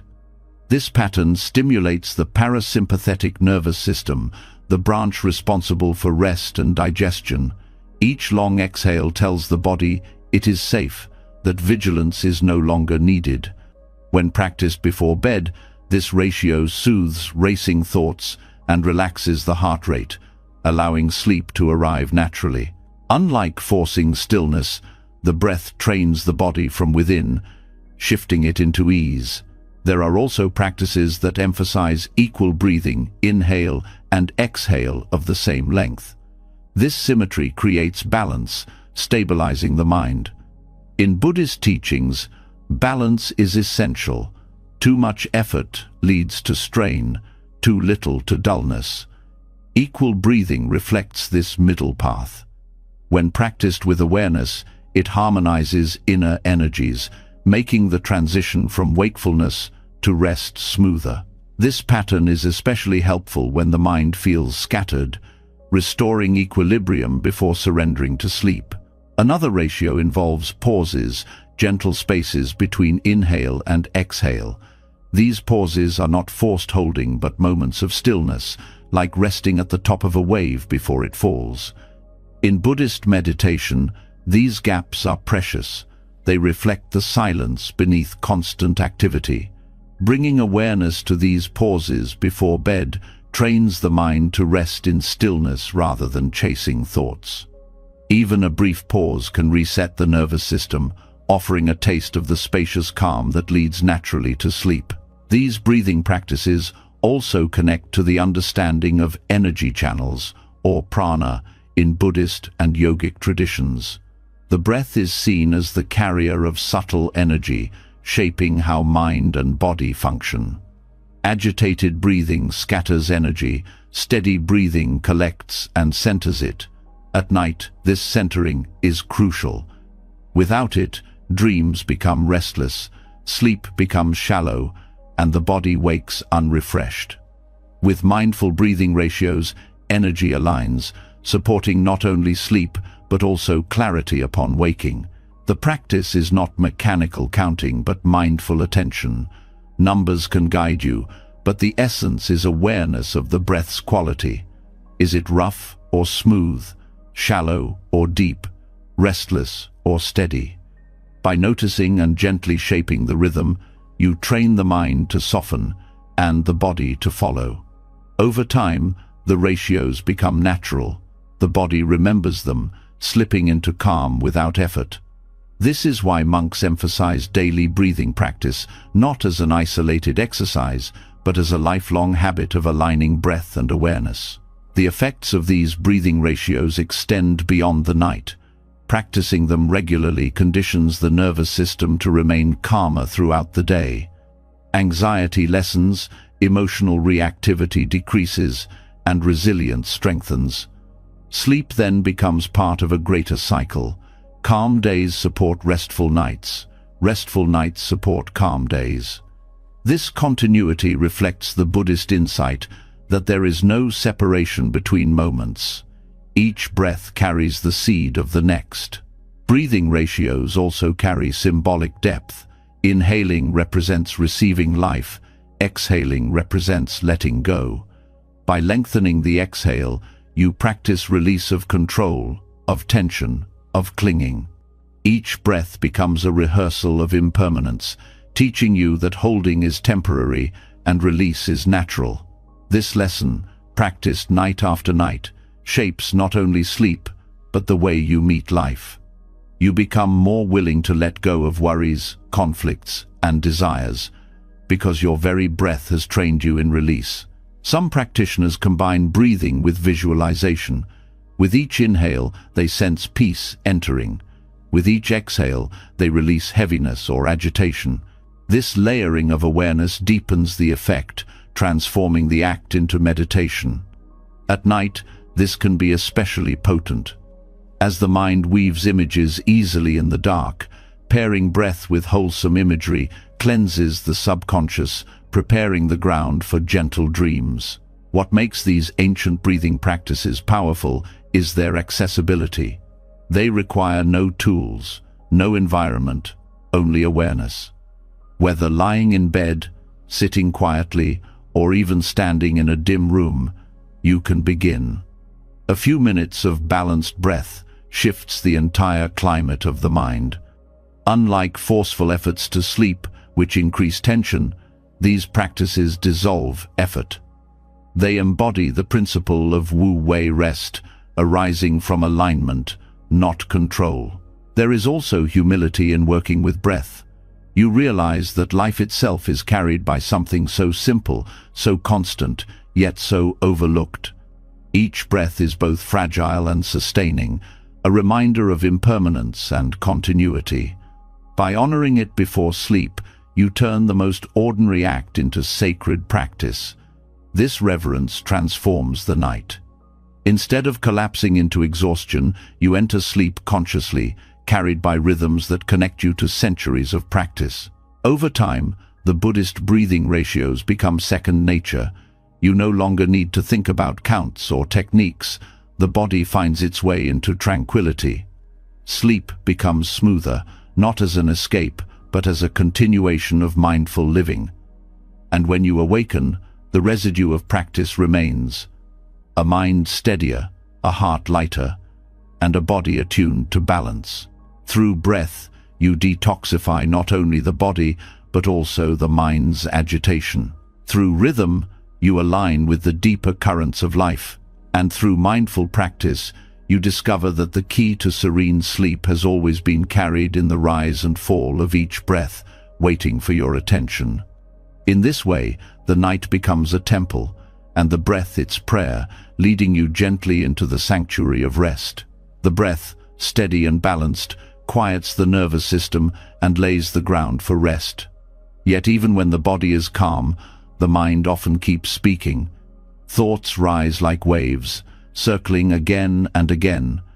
Memories, worries, unfinished conversations, predictions about tomorrow. This mental chatter is one of the deepest obstacles to sleep. The body may be ready to let go, but the mind insists on rehearsing its stories. Buddhism offers a remedy for this ancient struggle: the power of mantra. Sacred syllables, repeated with awareness, act like keys that unlock silence. They dissolve agitation in the subconscious and invite the mind to rest in sound rather than in chaos. A mantra is not magic in the sense of superstition. Its power lies in rhythm, vibration, and focus. When the mind is restless, it clings to words and thoughts. By offering it a single word, a phrase, or a sound to repeat, you give it a channel. Instead of scattering across endless concerns, the mind gathers around one steady rhythm. Over time, this repetition silences the loops. The sound becomes a lullaby, not for children, but for the wandering mind. In Buddhism, mantras carry both meaning and energy. Some are phrases expressing compassion, wisdom, or surrender. Others are seed syllables, sounds that are said to resonate with the deepest layers of consciousness. Regardless of form, their purpose is the same: to bring the mind home. Before sleep, when mental noise is loudest, mantra becomes a bridge into stillness. It is not about forcing silence, but about redirecting attention from endless chatter to something steady and sacred. One of the most well-known mantras is Om Mani Padme Hum, associated with compassion. Each syllable is said to purify different aspects of being. Repeated gently before bed, it not only calms the mind, but also aligns the heart with compassion, softening dreams and reducing fear. Another simple practice is the repetition of Om, the primal sound of creation. Its vibration resonates deeply in the body, grounding the restless mind. Even without spiritual associations, the steady rhythm of repetition calms the nervous system, much like a lullaby sung by a parent. The power of mantras lies not only in sound, but in intention. When you chant, you are not merely repeating syllables, you are planting seeds. If the seed is compassion, the night carries compassion. If the seed is peace, the night carries peace. The subconscious, which often drives dreams and restlessness, absorbs these seeds. Instead of random chatter shaping your inner world, deliberate words guide it. This is karmic hygiene for the mind, choosing carefully what you feed it before surrendering to sleep. Mantra practice also reveals something about the nature of thought itself. When you repeat a phrase with full attention, you notice how other thoughts still try to intrude. At first they interrupt, pulling you into distraction. But with gentle persistence, the mantra holds steady. Slowly, the interruptions grow weaker, the gaps of silence grow longer. This teaches you firsthand that thoughts are not permanent storms but fleeting visitors. By anchoring in sound, you discover the mind's capacity for stillness. Chanting before sleep can be done aloud or silently. Aloud, the vibration resonates through the body, loosening tension in the chest and throat. Silently, it penetrates deeper into the mind, filling the space usually occupied by chatter. Both forms are effective. What matters is sincerity. The repetition should not be mechanical but heartfelt, as if each syllable is a doorway into peace. Over time, the mantra may continue even in dreams, guiding the subconscious into calmer states. There is also a physiological effect. Studies show that chanting slows the breath, lowers heart rate, and stimulates the vagus nerve, all of which support deep rest. The rhythm of sound aligns with the rhythm of breath, creating coherence between body and mind. When practiced regularly, this conditioning makes the transition to sleep smoother. The body begins to associate the mantra with rest, just as a child associates a lullaby with safety. Different mantras carry different qualities. Compassion mantras soften the heart. Wisdom mantras clear confusion. Protective mantras ease fear. Choosing one that resonates with your current need can make the practice more powerful. If you are anxious, a mantra of peace may help. If you are grieving, a mantra of compassion may soothe. If you are restless, a mantra of grounding may stabilize. This adaptability makes mantra practice not only ancient but timeless, suited to the struggles of any era. Over time, mantra practice reshapes the relationship with mental chatter. Instead of fearing thoughts or trying to suppress them, you learn to redirect them. Thoughts lose their power to dominate because you have given the mind a healthier rhythm to follow. This skill extends beyond night into day. When worries arise, you can return to the mantra, calming yourself in the midst of activity. Sleep becomes the training ground for a mind that is calmer in every circumstance. Chanting before sleep also connects you to lineage. For centuries, practitioners across cultures have used sound as a path to peace. By joining in this practice, you participate in a stream of wisdom greater than yourself. This sense of connection strengthens faith, which itself reduces anxiety. You are not alone in your restlessness. Countless beings have walked the same path, repeating the same sounds, finding the same silence. This perspective brings humility and comfort, softening the loneliness that often accompanies insomnia. Practical steps make the practice accessible. As you prepare for bed, sit comfortably or lie down. Choose a mantra that resonates. Repeat it slowly, in rhythm with the breath. Let the syllables stretch with each exhale, dissolving into silence. If the mind wanders, return gently to the sound. Continue until the mantra feels as if it is repeating itself, no longer requiring effort. At this point, sleep often arrives naturally, the mind carried into rest by rhythm rather than resistance. Mantras also influence dreams. Just as daily consumption shapes the subconscious, the words you repeat before bed plant seeds in the dream world. Repetition of compassion mantras may lead to dreams of helping others. Repetition of wisdom mantras may bring clarity in dream symbols. Even if no such dreams appear, the overall tone shifts. Nightmares lessen, anxiety softens, and dreams become more coherent. This is not superstition, but the natural result of feeding the subconscious wholesome patterns instead of agitation. There is a deeper teaching hidden in mantra practice. Over time, the sound itself dissolves. You may begin by repeating syllables, but eventually the repetition leads into silence. The mantra becomes a vehicle that takes you beyond words into stillness. This mirrors the Buddhist path itself. Teachings are guides, not ends. Mantras point the way, but ultimately dissolve into the silence they reveal. Sleep then becomes not just unconsciousness, but entry into a sacred quiet, where the self loosens and peace expands. The simplicity of the practice makes it easy to overlook, yet its effects are profound. Few other tools work so directly on the restless mind. Where effort fails, sound carries. Where thoughts multiply, mantra gathers them into one stream. Where silence feels unreachable, repetition bridges the gap. In this way, sacred syllables become more than sound, they become companions, carrying you from agitation into serenity.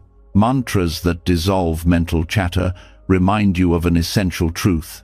Peace does not always arise by silencing the mind directly. Sometimes it comes by giving the mind something steady and sacred to hold until it naturally releases its grip. Through this practice, sleepless nights become less threatening, and rest becomes a ritual of devotion. Each syllable is a step away from chaos and into stillness, guiding you toward the freedom that has always been waiting beneath the noise. Mantras carry the restless mind into rhythm, offering a sound strong enough to dissolve chatter and yet gentle enough to guide you into silence. But when the sound fades and you place your head on the pillow, another teaching can begin, one hidden in the very object you rest upon each night. The pillow, soft and silent, can become more than a cushion. In Buddhist practice, it can serve as a reminder of emptiness, the truth that thoughts, fears, and even the self you cling to are not as solid as they appear. This is the essence of the empty pillow practice, a meditation in surrender that transforms the act of lying down into a profound encounter with wisdom. The mind often treats thoughts as if they were heavy stones. Worries about tomorrow, regrets about yesterday, judgments about the self, all seem solid, unmovable. Yet when examined, they dissolve like mist. They have no fixed form, no weight outside of attention. The pillow is a perfect teacher for this truth. It accepts the weight of your head without resistance, yet it holds nothing permanently.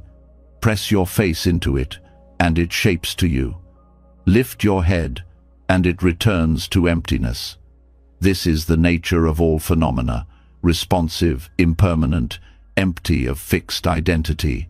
By treating the pillow as a symbol of emptiness, you train the mind each night to release its grip.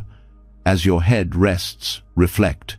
Just as this pillow holds no fixed shape, my worries hold no fixed reality. They rise when I cling to them, and vanish when I release. This simple shift transforms the pillow into a meditation object, a tactile reminder that nothing in the mind needs to be carried as if it were permanent. The practice deepens when you notice how the pillow supports without clinging. It offers comfort but does not demand recognition. It serves its purpose and then returns to stillness.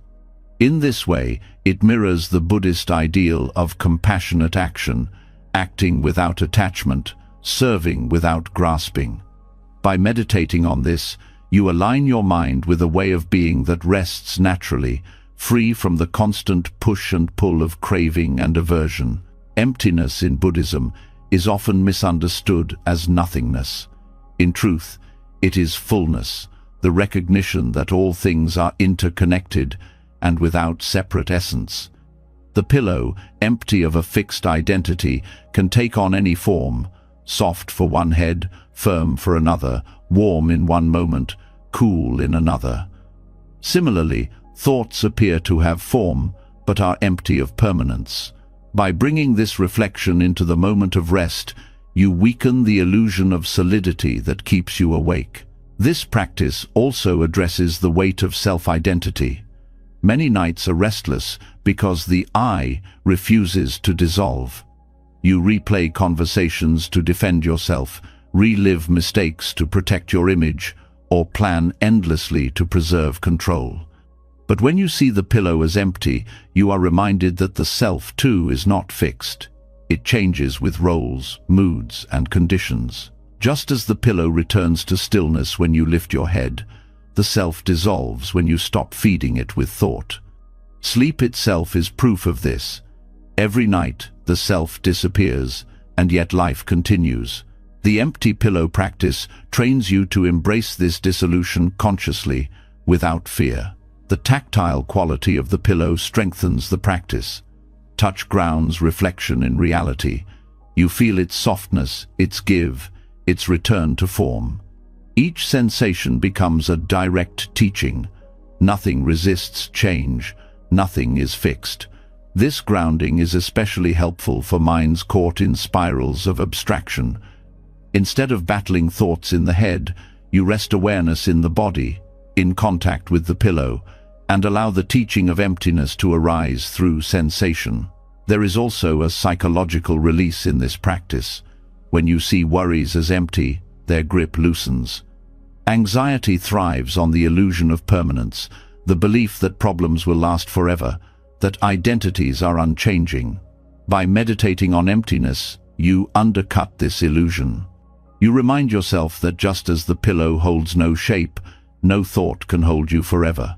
This reduces fear and allows the nervous system to relax, opening the door to deeper sleep. The empty pillow practice can be extended through visualization.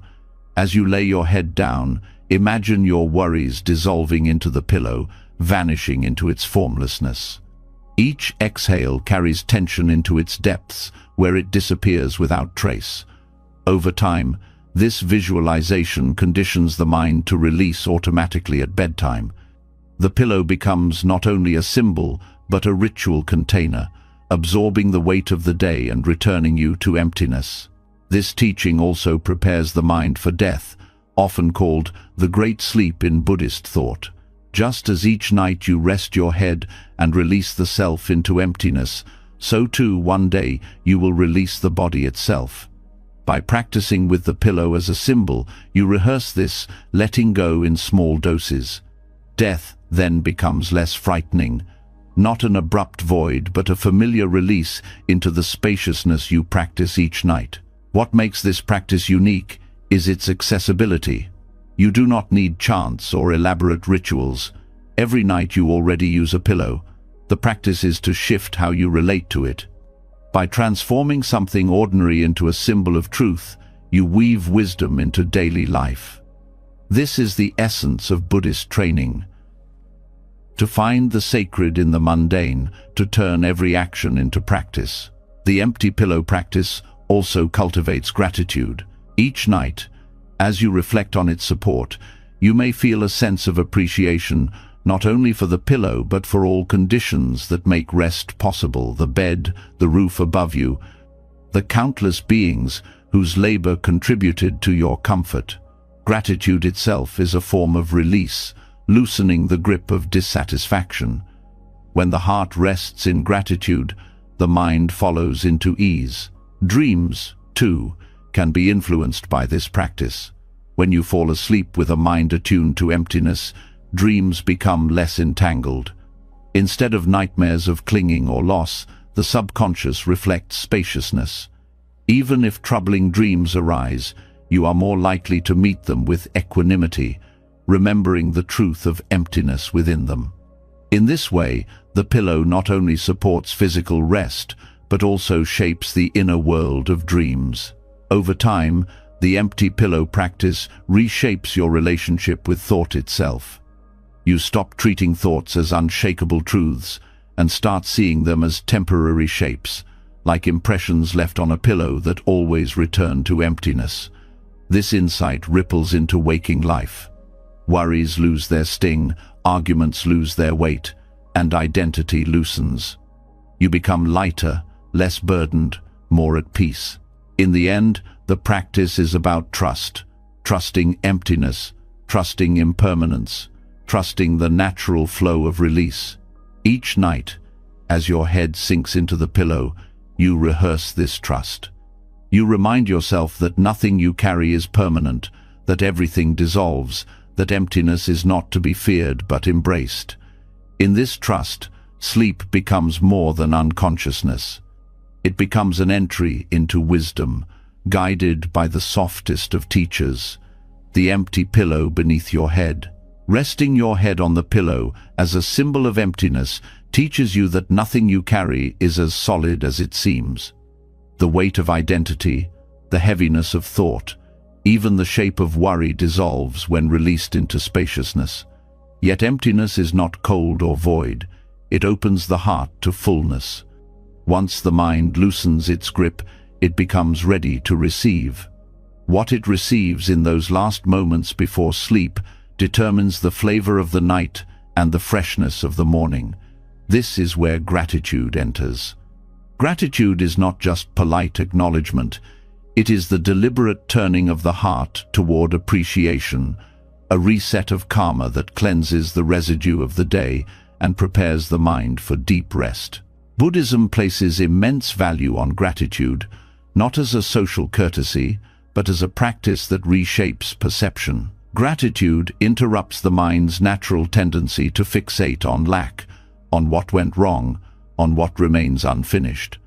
Left unchecked, this tendency fills the night with regret and anxiety, making rest difficult. Gratitude flips the lens, directing attention toward blessings rather than burdens. Each act of contemplation becomes a release, dissolving the emotional weight of the day. By practicing gratitude at night, you ensure that what lingers in the subconscious is light, supportive, and life-affirming. This karmic reset works because gratitude is both an antidote and a generator. It is an antidote to resentment, jealousy, and fear states of mind that create agitation and disturb rest. It is a generator of joy, contentment, and compassion, qualities that harmonize the heart and calm the nervous system. By ending the day with gratitude, you seed the night with wholesome states, and those seeds sprout in dreams, in physiology, and in the way you greet tomorrow. The practice can be simple. Before sleep, pause and reflect on 3 things you are grateful for. They do not need to be grand. They can be as small as a meal that nourished you, a kind glance from a stranger, or the comfort of a blanket. What matters is the sincerity of the recognition. Each acknowledgement is like cleansing dust from the heart. Over time, this nightly reflection becomes a ritual of purification, clearing away the day's grime so you can rest in clarity. Gratitude also alters the body's chemistry.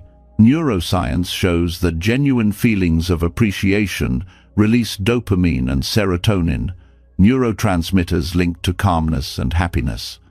This biological shift supports deeper sleep, reducing the agitation that often keeps people awake. In this way, gratitude becomes medicine, emotional, spiritual, and physiological. The Buddha spoke of wholesome states leading to wholesome results, and here the connection is direct. A grateful mind creates restful nights. There is a karmic dimension as well. In Buddhist thought, the state of mind at the moment of sleep influences the state of consciousness carried forward, not only into dreams but into the next day, and ultimately into the next life. Ending the day with bitterness plants seeds of bitterness. Ending with gratitude plants seeds of peace. Each night becomes an opportunity to reset the trajectory of karma, steering it toward compassion and contentment. Gratitude is not only about feeling good in the moment, but about shaping the entire path of becoming. Gratitude is also deeply relational. Much of human suffering comes from forgetting interdependence, from clinging to the illusion of independence. Gratitude restores awareness of connection. Reflecting on the food you ate, you remember the farmers, the soil, the rain, the countless hands that made it possible. Reflecting on the shelter you rest in, you recall the laborers, the architects, the community that sustains it. Each acknowledgement softens the sense of isolation. This recognition is profoundly soothing at night, when loneliness often sharpens. Instead of drifting into sleep feeling alone, you drift into sleep feeling held by the web of life. Nightly gratitude also strengthens forgiveness. When you appreciate what you received, it becomes harder to fixate on grievances. A heart full of appreciation cannot simultaneously be full of bitterness. If anger arises, gratitude offers perspective. Yes, someone may have hurt you, but countless others supported you. This balance reduces the sting of pain and allows the heart to rest without carrying grudges into dreams. The practice can be expanded into a structured meditation. Begin with gratitude for your body, the breath that continues, the heart that beats, the senses that serve you. Then extend to gratitude for people in your life, for teachers, friends, family, even strangers who brought small kindness. Finally, expand to gratitude for conditions themselves, the sun, the earth, the opportunity to practice. By widening the circle, you fill the heart with warmth that radiates outward. Falling asleep in this state is like being wrapped in light. For those who suffer from insomnia fueled by racing thoughts, gratitude provides a gentle anchor. Instead of battling to silence the mind, you redirect it to appreciation. Each grateful thought displaces a worry. The more sincerely you reflect, the less space remains for anxiety. Over time, the mind learns this pattern, naturally leaning toward gratitude at night rather than agitation. Sleep becomes not only easier, but sweeter, colored by appreciation rather than fear. Nightly gratitude also nurtures resilience. Life inevitably brings pain and uncertainty. But when gratitude is practiced regularly, the mind learns to see blessings even amid difficulty. This resilience carries into the night, protecting sleep from being overwhelmed by despair. A grateful mind can rest even in hardship because it still perceives what is sustaining and supportive. There is also beauty in the ordinariness of gratitude. It does not require rare conditions or elaborate rituals. It requires only attention, a single candle, the taste of water, the quiet of the night. Any of these can become the object of gratitude. This accessibility makes the practice powerful. No matter where you are, gratitude is available. By ending the day with it, you affirm that even in imperfection, life holds gifts. This affirmation brings a softness that welcomes rest. Dreams, too, reflect gratitude. A mind steeped in appreciation is less prone to nightmares. Instead, it produces dreams that mirror joy, connection, and peace. Gratitude shifts the tone of the subconscious, guiding it toward wholesome imagery. Even if dreams are not vivid, the emotional residue upon waking is lighter. This creates a cycle where gratitude at night leads to positive mornings, which in turn make gratitude at night easier. The long-term effect of nightly gratitude is profound. It gradually transforms perception. Instead of focusing on scarcity, the mind begins to notice abundance. Instead of resenting life's imperfections, it appreciates life's gifts. This shift reduces suffering at its root. Buddhism teaches that suffering comes from craving and aversion.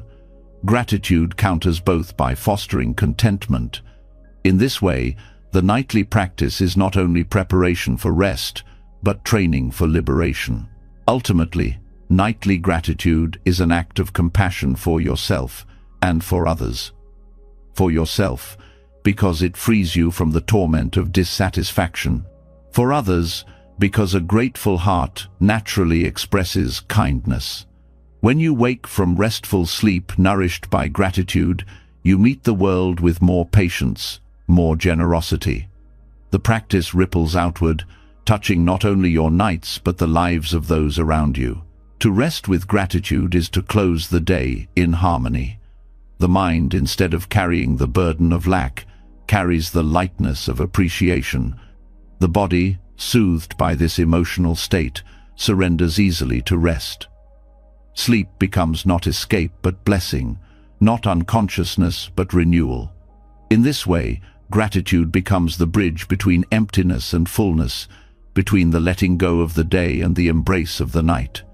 Each evening, it offers a karmic reset, allowing you to begin again with a clear heart, ready to meet tomorrow with openness and peace. Ending the day in gratitude empties the heart of its heaviness and fills it with appreciation, allowing rest to come more easily.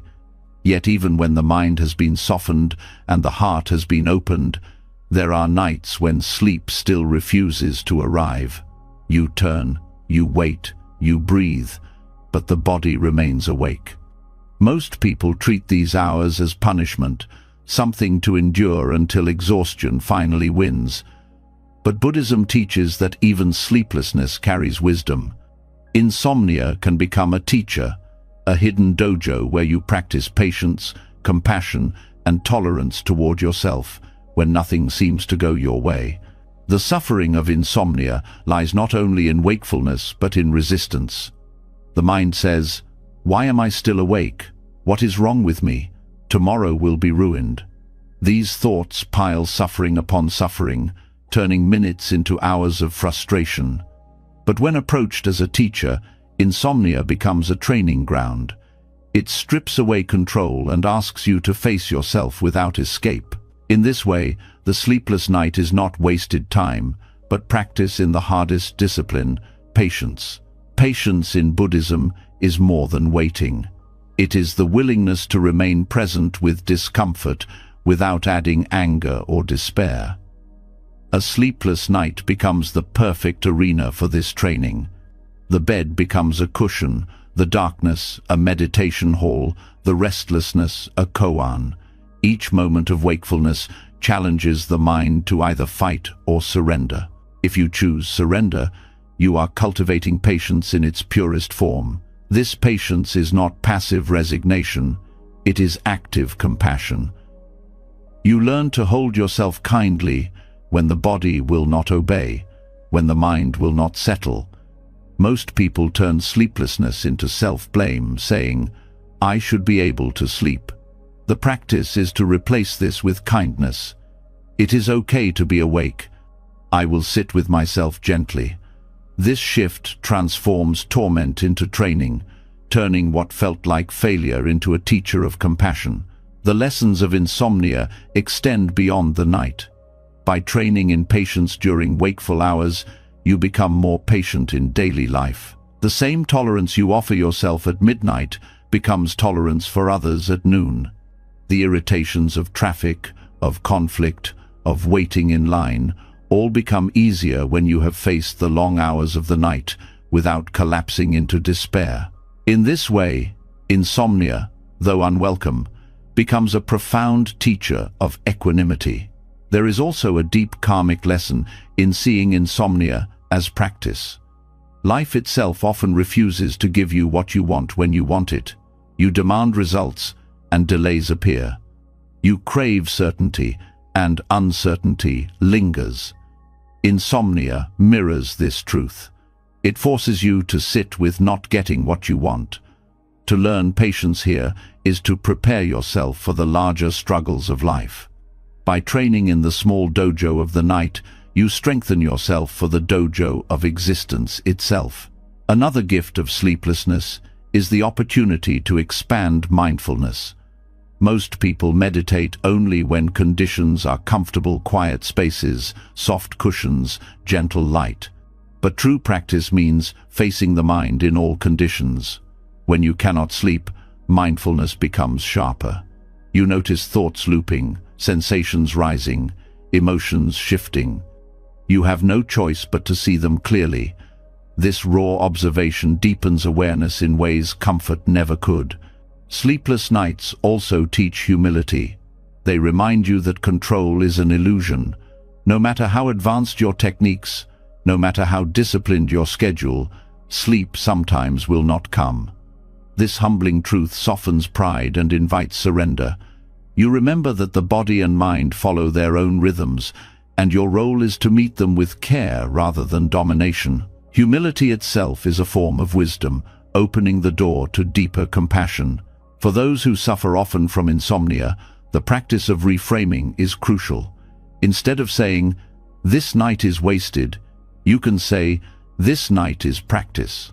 By turning frustration into opportunity, you reclaim agency. The body may not sleep, but the heart can still grow.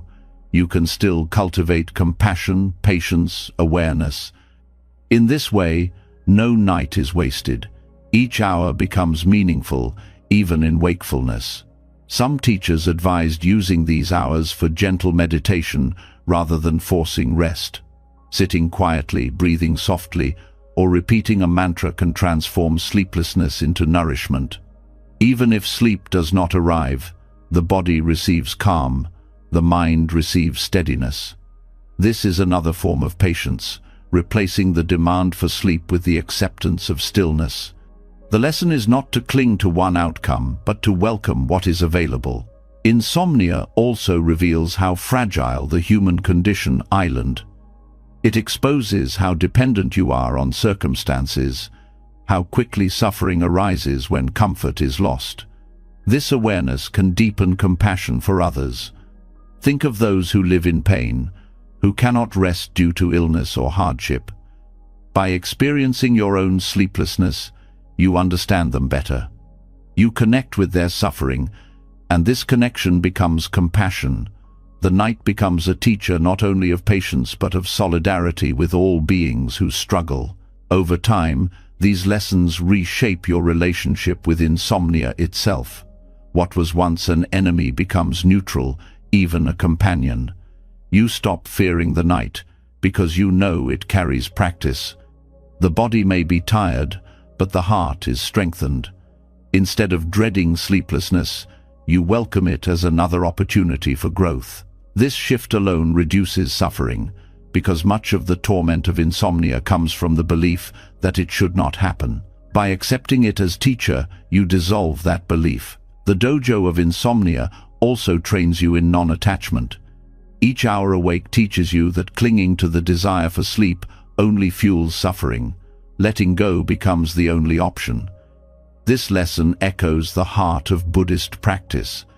Clinging is the root of suffering, and release is the path to peace. The night is simply another arena where this truth unfolds. Practical exercises can deepen this transformation.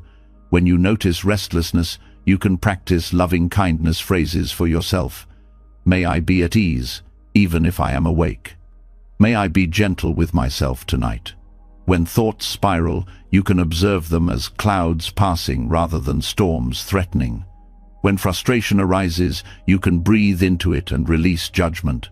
Each act is a step in patience, each moment a chance to cultivate compassion.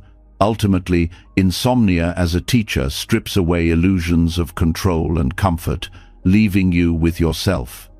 And in meeting yourself in those raw hours with patience, tolerance, and kindness, you touch the essence of practice. You discover that rest is not limited to sleep. Rest is the quality of heart you bring to wakefulness. Even without closing your eyes, you can rest in compassion. Even without dreams, you can awaken to patience. In this way, the sleepless night ceases to be a burden and becomes one of the deepest teachers you will ever meet. Sleeplessness, when met with patience, teaches that rest is not found only in unconsciousness, but also in compassion for yourself in difficult moments. This reframing already begins to loosen the grip of suffering, but there is an even subtler dimension waiting to be explored. Rest is not one flat state. It unfolds in layers, each with its own depth, its own texture, its own wisdom. Buddhist teachings often compare awareness to a lotus' many petals, each revealing more as they open. To approach sleep this way is to discover that even drifting into unconsciousness can be a journey of awareness, a movement through petals of consciousness that can transform the night into practice rather than escape. Awareness during rest does not mean keeping yourself awake. It means cultivating sensitivity to the gradual transitions the mind and body pass through. Most people collapse into sleep with little notice of how it happens. The mind races. Then suddenly, it is morning. But when you slow down and observe, you begin to notice the shifts. The breath lengthens, thoughts loosen, sensations blur. Each stage is like a petal unfolding, carrying you deeper into stillness. By being present with these stages, you discover that rest is not a single plunge into darkness, but a layered flowering of awareness. The first layer is waking consciousness, where thoughts still move quickly. This is often where insomnia clings. If you meet it with resistance, the petals close. But if you soften and simply notice, here are thoughts, here is the body, here is the breath, the first petal begins to open. Awareness here is gentle acknowledgement. You do not try to silence the mind, you simply recognize its activity without judgment. This recognition itself starts the transition. The next layer comes as thoughts slow and sensations deepen. You may notice your body sinking, the edges of form blurring. This stage is a petal of surrender. The body's weight becomes pronounced, gravity felt more fully. Awareness here is grounded, physical. By attending to the heaviness, the warmth, the contact with the bed, You support the natural descent. Many practitioners use body scan meditations at this stage, guiding awareness through each limb, releasing tension as they go. Each release is another petal opening, another layer of consciousness softening. As the mind drifts further, imagery may arise, fragments of dream, flashes of memory, colors or sounds. This is the hypnagogic state, a threshold between waking and dreaming. Most people pass through it unconsciously, but with awareness, it becomes fascinating. These flickers reveal how the mind constructs reality, weaving images from nothing. To observe without clinging is to train in non-attachment. You see images come and go, like petals opening and falling, and you realize that thoughts and dreams are equally transient. The lotus of sleep teaches impermanence in real time. Deeper still is dream consciousness. Many traditions view dreams as chaotic, but Buddhism treats them as opportunities for practice. Just as you can cultivate mindfulness during the day, you can cultivate it in dreams. Lucid dreaming, a form of dream awareness, allows recognition. This is a dream, but even without lucidity, the emotional tone of dreams reflects the seeds you planted before sleep. Gratitude, compassion, and mantra practice shape these petals, making dreams lighter and more instructive. Each dream is another unfolding, another expression of the lotus, showing you the workings of the subconscious. The innermost petals open in deep, dreamless sleep. Here, awareness is subtle, often unnoticed. The self dissolves, time disappears, yet consciousness continues in its quiet form. Buddhist texts describe this as a glimpse of the unconditioned, a state where the fires of craving, aversion, and delusion temporarily cease. To touch this, even unconsciously, refreshes body and mind. To approach it with awareness is to experience sleep as mini nirvana, a taste of freedom. The lotus is fully open here, radiant in silence. Practicing layered awareness means preparing the mind to notice these shifts. You do not need to remain alert all night. That would defeat rest. Instead, you cultivate mindfulness as you enter sleep. You notice the breath slowing, the body softening, the thoughts drifting. You allow awareness to ride the transitions like a leaf carried on water. If you fall into unconsciousness, that too is fine. The practice is not about control, but about honoring each stage as it comes. This layered approach also changes your relationship with waking during the night. Instead of frustration, you can recognize it as another layer, another petal closing before opening again. Each waking is an opportunity to return to awareness, to reset the mind with compassion, to observe the body's needs. The night becomes less of a battle and more of a cycle, a continuous unfolding of petals in rhythm with breath and silence. The lotus of sleep also carries symbolic depth. In Buddhism, the lotus grows from mud, yet blossoms pure on the surface. Similarly, sleep grows from the mud of fatigue, restlessness, and worldly concerns, yet opens into purity when awareness is present.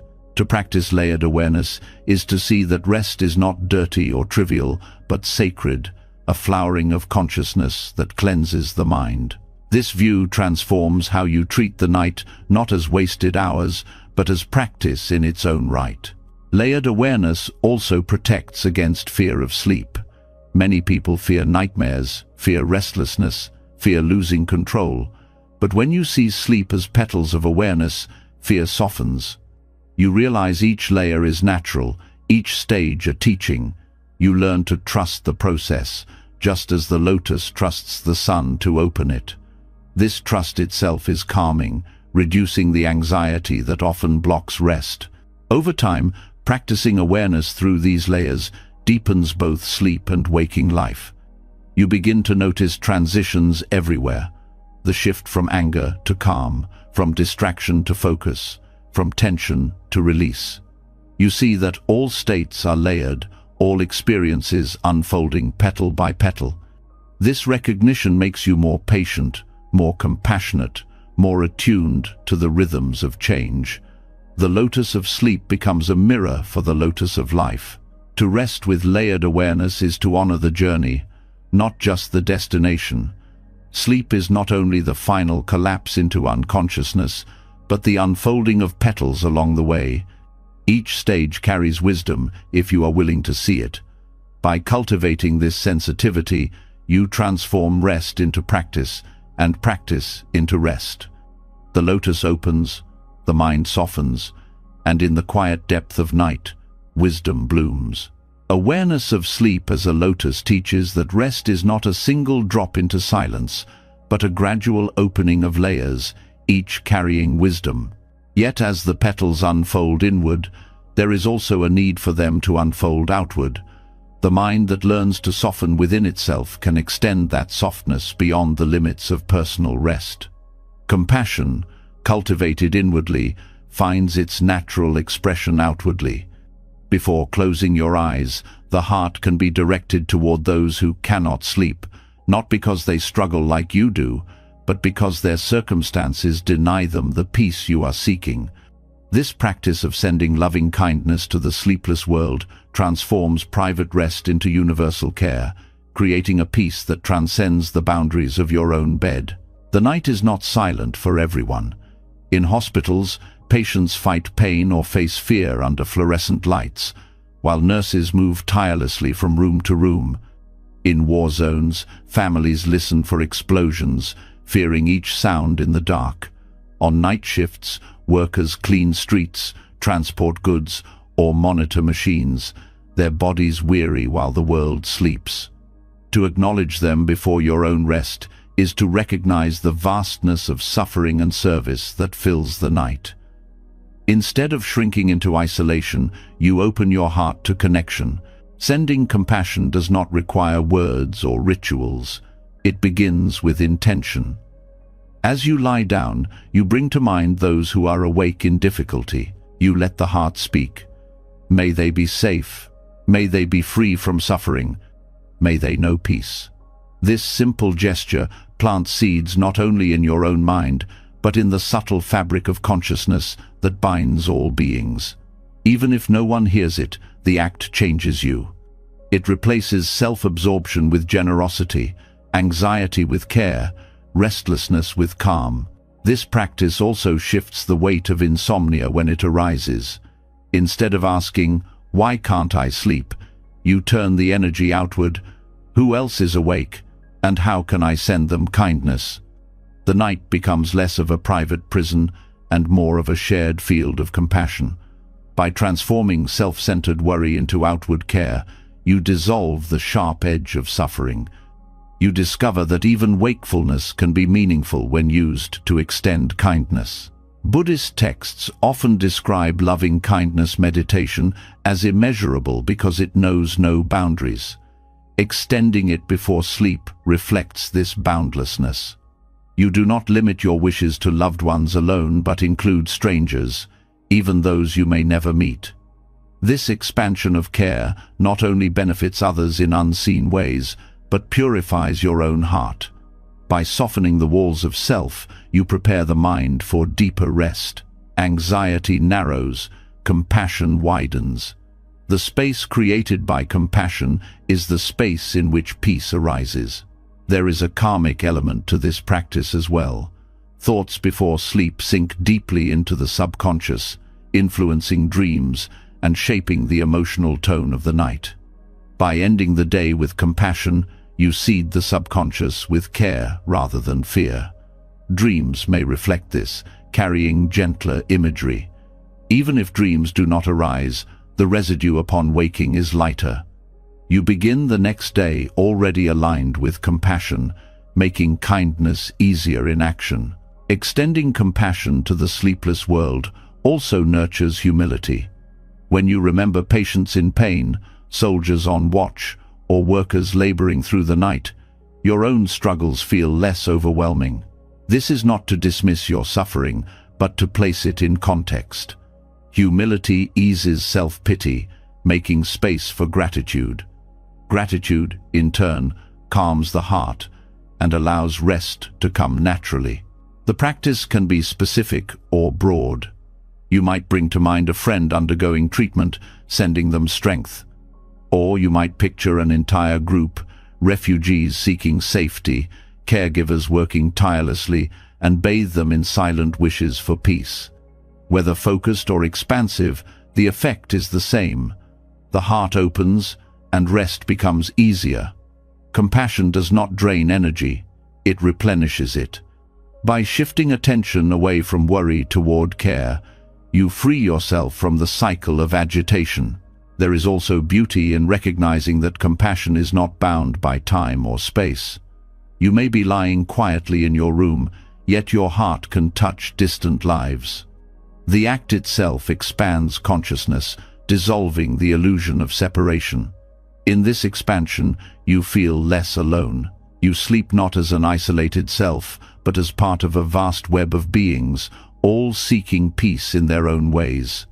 This sense of shared humanity is profoundly soothing, dissolving the loneliness that often accompanies sleeplessness. Over time, making compassion for the sleepless world a nightly ritual reshapes your relationship with the night. You stop seeing it as empty hours and begin to see it as sacred space. Each evening becomes an opportunity to connect with unseen lives, to contribute silently to the collective healing of the world. Sleep then follows not out of exhaustion, but out of alignment, as the heart rests more easily when it has extended care. This practice also deepens resilience. Knowing that others face the night with burdens far heavier than yours helps you endure your own restlessness with more patience.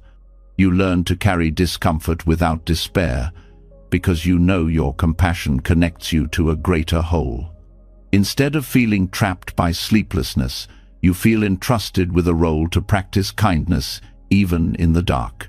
This shift alone changes the texture of the night. In Buddhist terms, compassion is the wish for others to be free from suffering. By practicing this before sleep, you remind yourself of the universality of that wish. Everyone, everywhere, seeks peace. By aligning yourself with that truth, you dissolve some of the self-centered craving that keeps you restless. Peace arises not by grasping but by letting the heart flow outward. Practical steps can make the practice easier. After lying down, take a few slow breaths. Bring to mind one image: a hospital ward, a city at night, a refugee camp. Offer silent words of compassion. May you be free from fear. May you find rest. May you be safe. Then expand outward, to strangers, to animals, to the entire world. Let the heart radiate without boundary. If thoughts intrude, return gently to compassion. If sleep comes, let it arrive naturally, carried on the current of care. In this way, even sleepless nights become purposeful. Compassion replaces frustration, and patience replaces fear. By sending loving kindness to those awake in difficulty, you not only create peace for them in unseen ways, but also for yourself.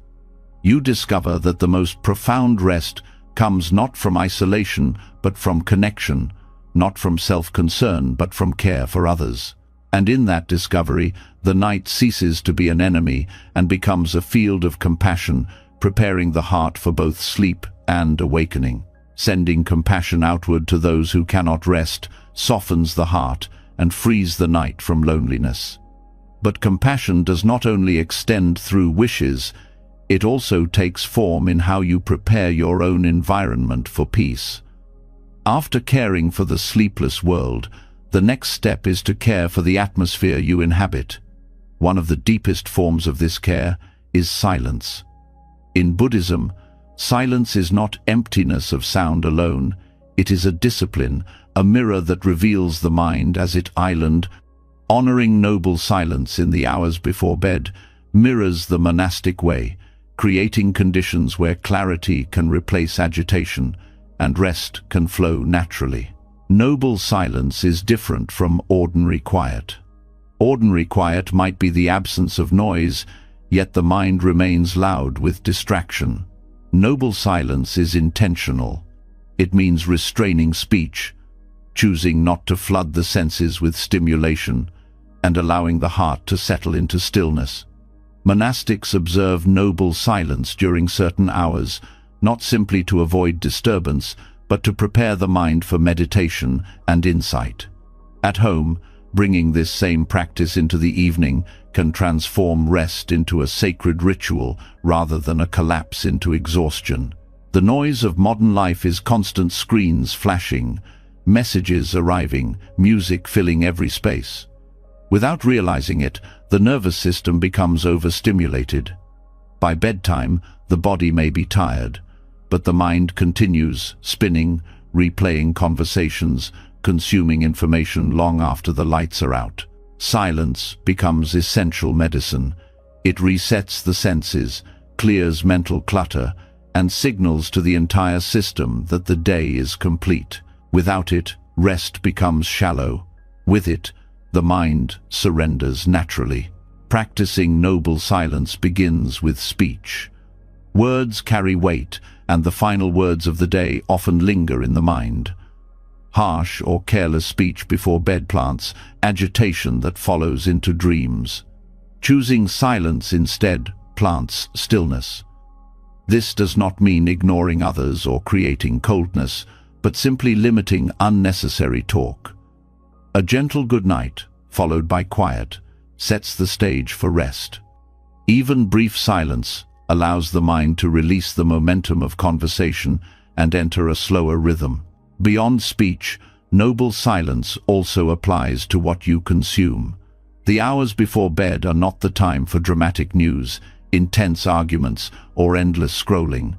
Each of these acts fills the mind with impressions that will echo through the night. Noble silence asks, can you allow the senses to rest? Turning off screens, dimming lights, and entering stillness become acts of compassion for yourself. Just as monks withdraw from distractions to deepen practice, you withdraw from stimulation to allow rest. The beauty of noble silence is its clarity. When external noise lessens, the internal noise becomes visible. At first, this can feel uncomfortable. Thoughts may seem louder, worries more insistent.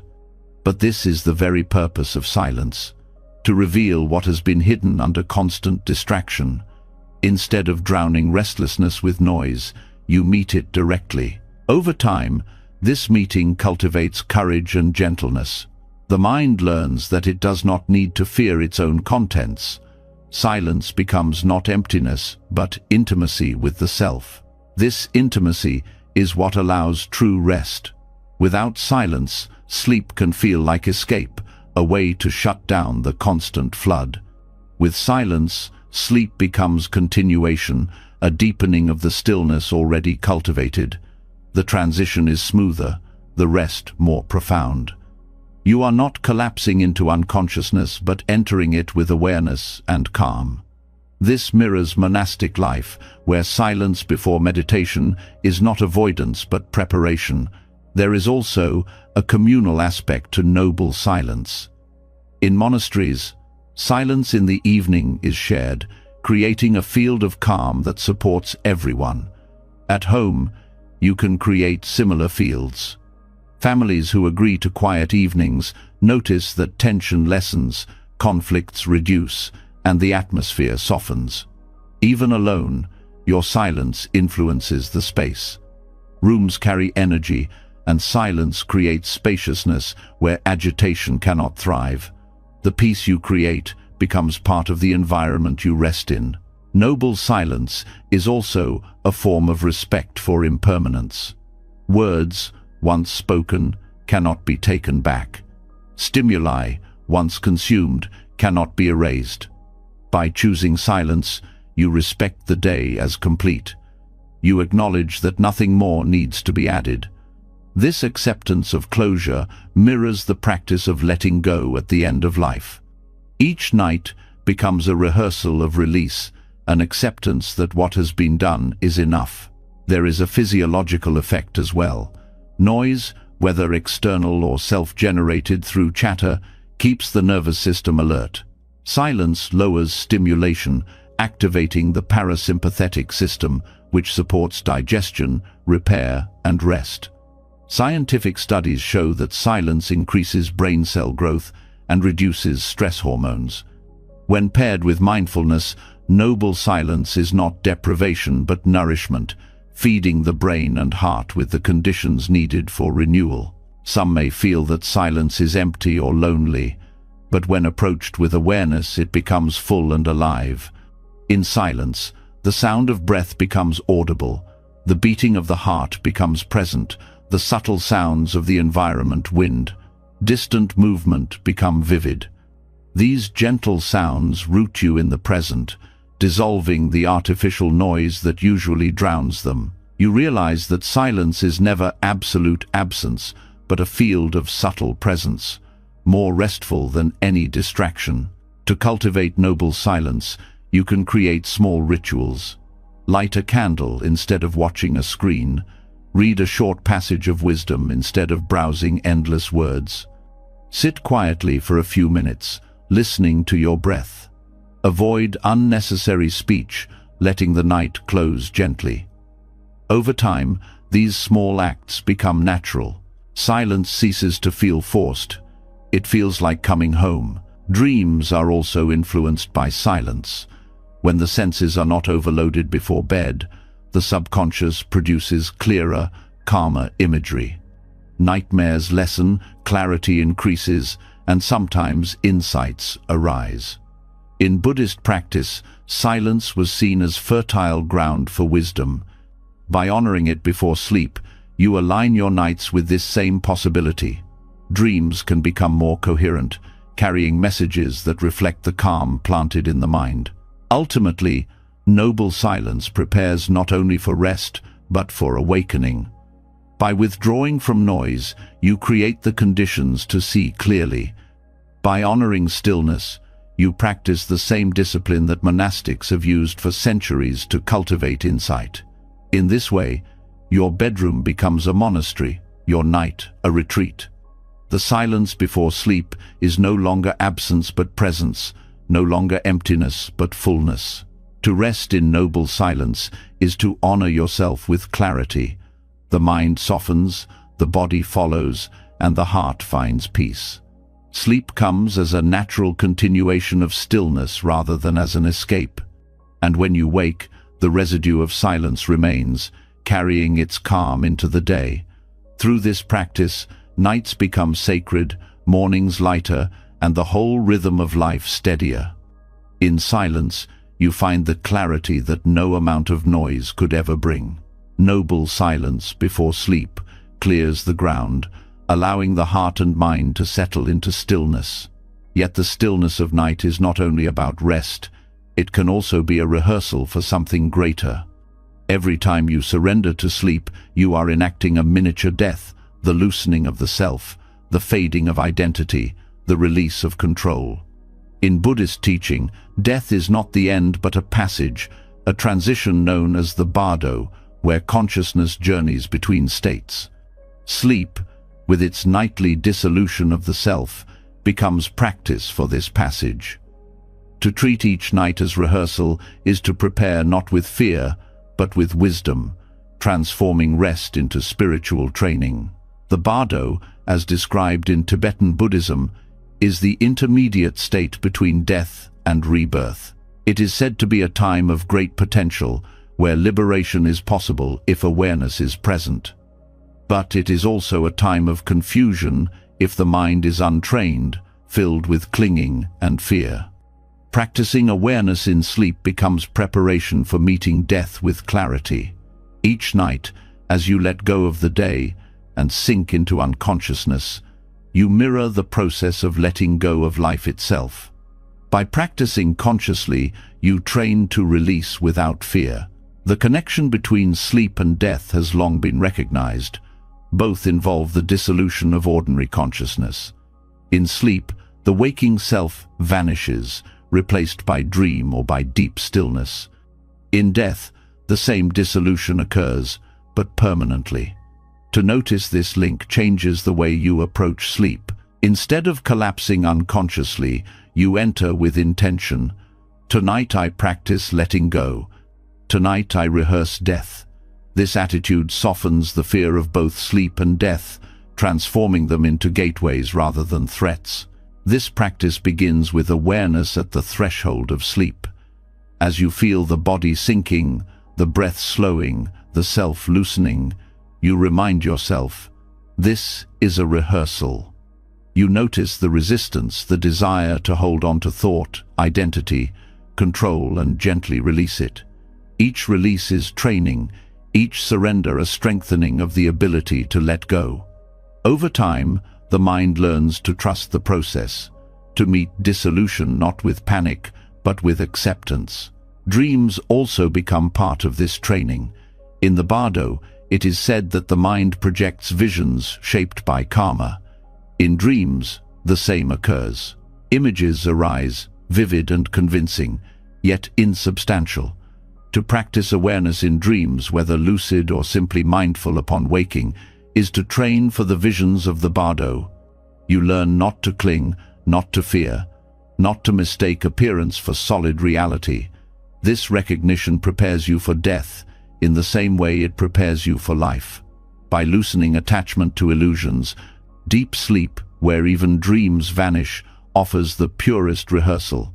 In this state, the self is absent, yet life continues. Consciousness rests in a subtle form, unshaped by thought. To reflect on this upon waking is to glimpse what the Bardo may hold, a spacious awareness beyond identity.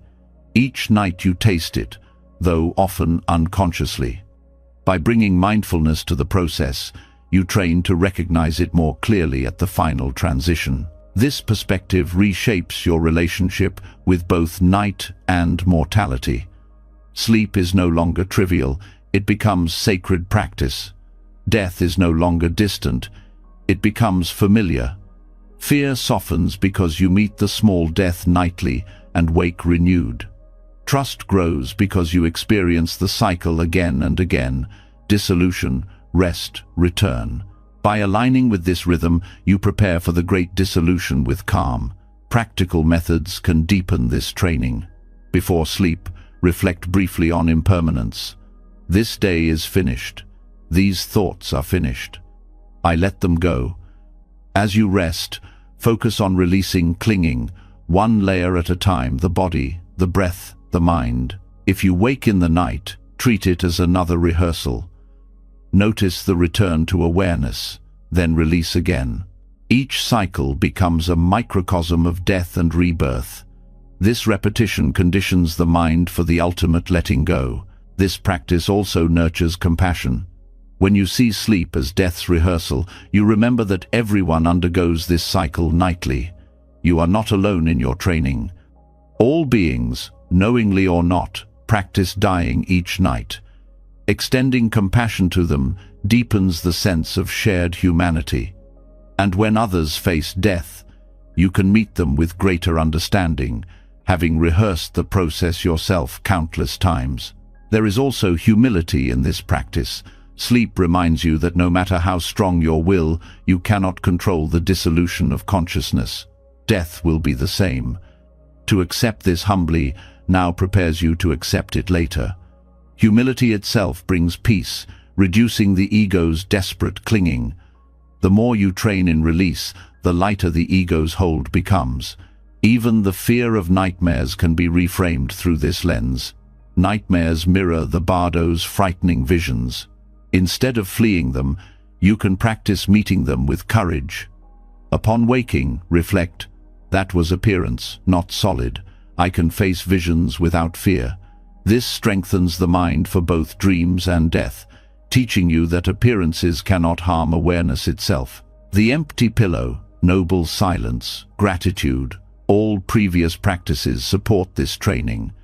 They clear the heart and mind so that when the rehearsal begins, you can enter it with calm. The more you align your life with compassion and clarity, the smoother the transition becomes. Sleep as Bardo practice is not isolated. It is the culmination of living, ethically, mindfully, compassionately. Over time, This perspective changes daily life. You stop clinging as desperately to possessions, achievements, and identities because you are practicing letting go each night. You live lighter, with less fear of loss. This freedom makes life richer because you engage fully without being bound. Death ceases to be an abstract terror and becomes a continuation of what you already know. To practice sleep as bardo preparation is to live and die with awareness. Each night becomes a meditation on impermanence, each morning a rebirth. The cycle trains the mind to release, to face dissolution with peace, to trust the unfolding of consciousness. By embracing this, you prepare not only for serene sleep, but for the ultimate letting go that awaits all beings. In this way, the night becomes not only rest but sacred training, and death itself becomes not an end but a passage into the silence you have practiced every evening of your life. Treating sleep as rehearsal for the bardo reveals how every night is a practice in release, a surrender into impermanence that prepares the heart for the final letting go. Yet awareness of mortality does not need to be somber. It can inspire rituals of care, ways of honoring the body and purifying the mind, so that surrender becomes natural. One of the most profound yet often overlooked practices is ritual cleansing before rest. In Buddhist temples, evening bathing was never only about hygiene. It was a form of purification, washing away not just dust and sweat, but also the subtle karmic residue of the day. Bringing this wisdom into nightly life turns bathing into a sacred act, one that prepares body and mind to enter sleep with clarity and peace. Water has always carried symbolic power. It dissolves, it cleanses, it renews. In Buddhist teaching, water represents purity and the flow of impermanence. Just as a river never holds the same water twice, the self never holds the same identity from moment to moment. Bathing before sleep becomes a reminder of this truth. The day is gone, its impressions washed away, and a new state begins. This act is more than comfort, it is ritual closure, drawing a line between what has passed and what is ready to dissolve into rest. Monastics treated bathing with mindfulness. Each movement was slow, each gesture deliberate. Soap was not lathered absent-mindedly but applied with awareness, cleansing the hands not only of dirt but of harmful actions, cleansing the mouth not only of taste but of unwholesome speech, cleansing the face not only of sweat but of masks worn in daily interactions.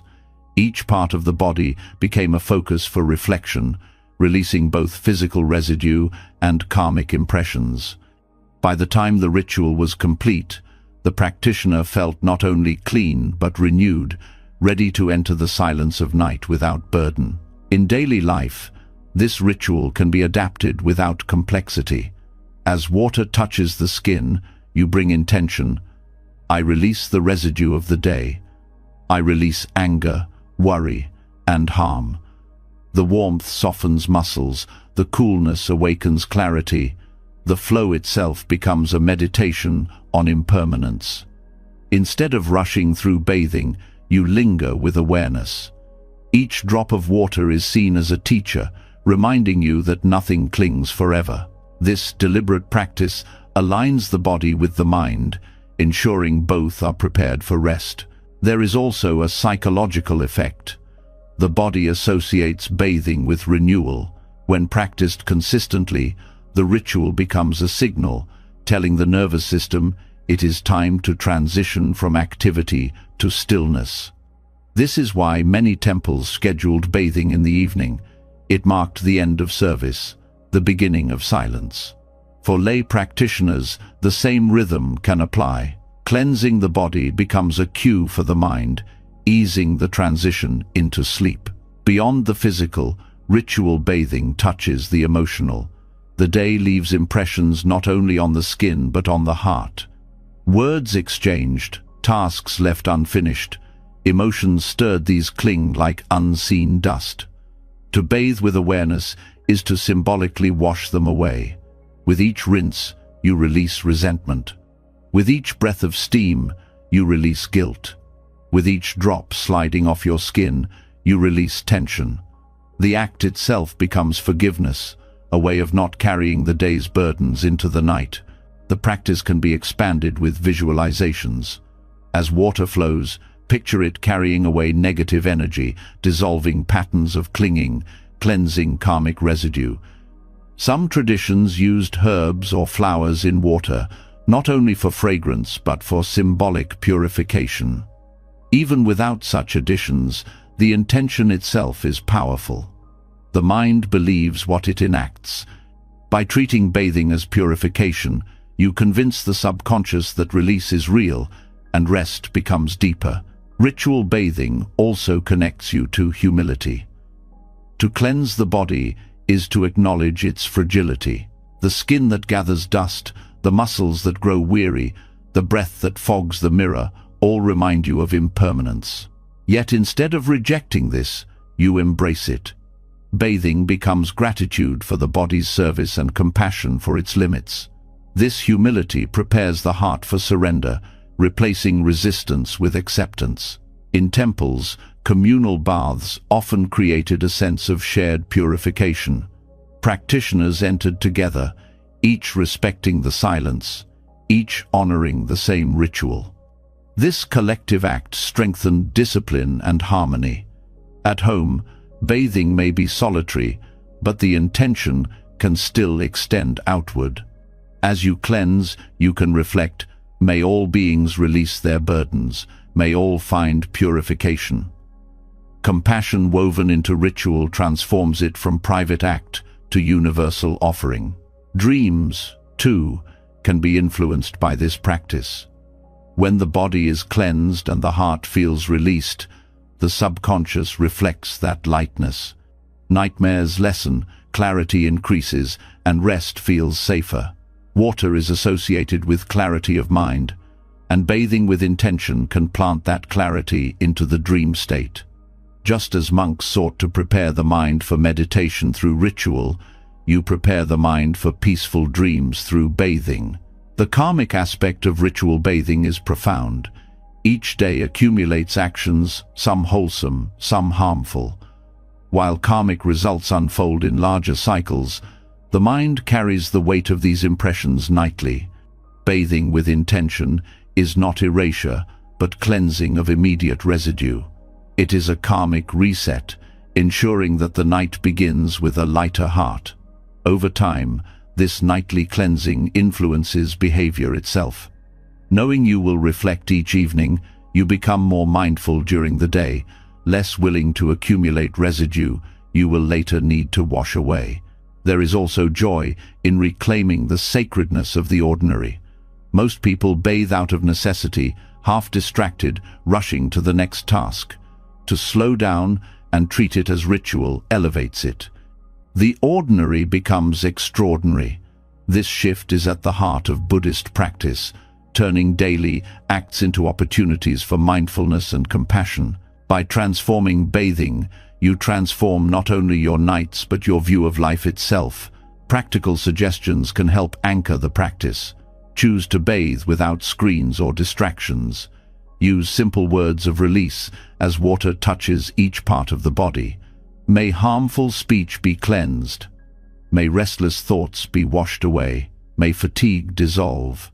Breathe with the rhythm of the water, synchronizing exhalation with release. End the ritual with gratitude for water, for the body, for the chance to rest.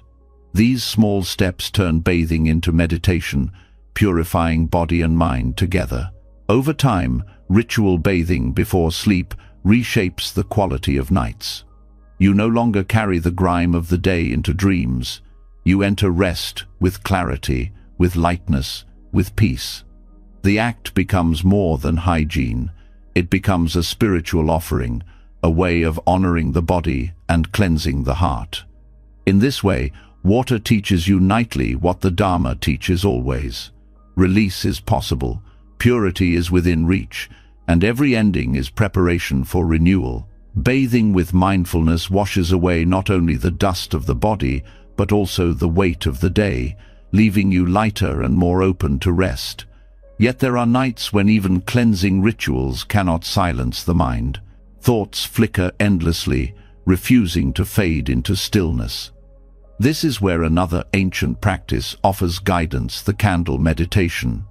Watching a flame is more than a simple exercise. It is a profound way of settling the restless mind. The flame, steady yet alive, becomes both anchor and teacher. By resting your gaze on it, you invite the mind to follow its stillness, and in that stillness, sleep arrives without struggle. The flame has been a symbol of clarity across traditions. In Buddhism, it represents awareness, bright, unwavering, illuminating what is hidden. To meditate on a flame is to place your wandering thoughts into its steady rhythm. Unlike abstract focus on the breath, which some find elusive, the flame provides a visible, tangible point of attention. Its dance captures the eye, while its constancy teaches stability. For those who struggle with insomnia, this dual quality makes it uniquely effective. It holds attention without strain and guides the mind toward stillness without demand. The practice is simple yet profound. Sit quietly in a dim room, place a candle at eye level, and soften your gaze upon the flame. Do not stare harshly. Let your vision rest gently, as if absorbing light rather than dissecting it. As you watch, thoughts will arise: plans, worries, memories. Instead of chasing them, return to the flame. The mind, like a moth, is drawn back to light. With repetition, the mental chatter grows softer, like background noise fading behind a steady song. Eventually, the flame becomes the only song, and stillness arises naturally. The symbolism deepens the practice. The flame consumes wax and wick, transforming them into light. In the same way, meditation on the flame consumes agitation and restlessness, transforming them into clarity. You realize that just as the flame depends on conditions, so too do your thoughts. Change the conditions, remove the fuel of attention, and the thoughts diminish. This insight alone loosens insomnia's grip. You no longer see wakefulness as a battle, but as a play of conditions that can be shifted through practice. Physiologically, focusing on a flame alters the nervous system. The steady gaze encourages slower blinking and deeper breathing. The nervous system interprets these signals as safety, reducing stress hormones. This is why many report a profound calm after even a few minutes of candle meditation. It is not only psychological, it is embodied. The body itself begins to mirror the flame, steady, rhythmic, unhurried. For someone trapped in cycles of insomnia, this embodied calm is invaluable. The flame also carries a lesson in impermanence. Watch closely, and you will see it is never still. It flickers, bends, brightens, dims. Yet through all its changes, it remains a flame. This reflects the nature of awareness. Thoughts, emotions, and sensations shift constantly, but awareness persists. By observing the flame, you train yourself to rest in awareness rather than in the turbulence of thought. This shift is what leads the mind from agitation to stillness, from insomnia to rest. Candle meditation can also be combined with breath. As you gaze, breathe slowly, letting each inhale draw in light and each exhale release tension. Visualize the flame entering your body, illuminating the heart, dissolving knots of anxiety. With each breath, you become more like the flame, clear, steady, luminous. Eventually, when you close your eyes, the inner flame remains. This image continues to guide the mind into sleep, carrying the calm of the practice into dreams. For those sensitive to symbolism, the flame can represent compassion. You may reflect, "May my heart burn like this flame, offering warmth to myself and to others." Ending the day with this reflection plants seeds of kindness in the subconscious. Compassion soothes the heart, making rest easier. The flame thus becomes not only a tool for calm but also a source of spiritual cultivation. Candle meditation is also effective Because it replaces the restless habit of screens. Many suffer insomnia because their last act before bed is staring at devices, feeding the mind with light that agitates rather than soothes. Replacing this with a candle reorients the senses.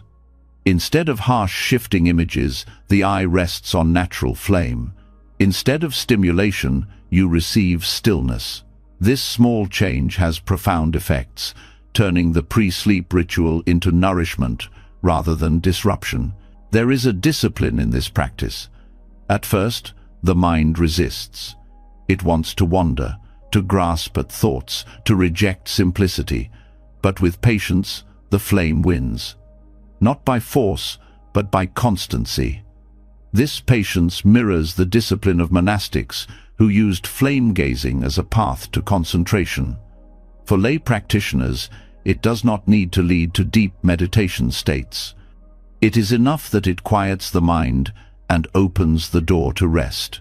The discipline of returning again and again to the flame strengthens not only sleep, but also mindfulness throughout life. Dreams after candle meditation often feel different.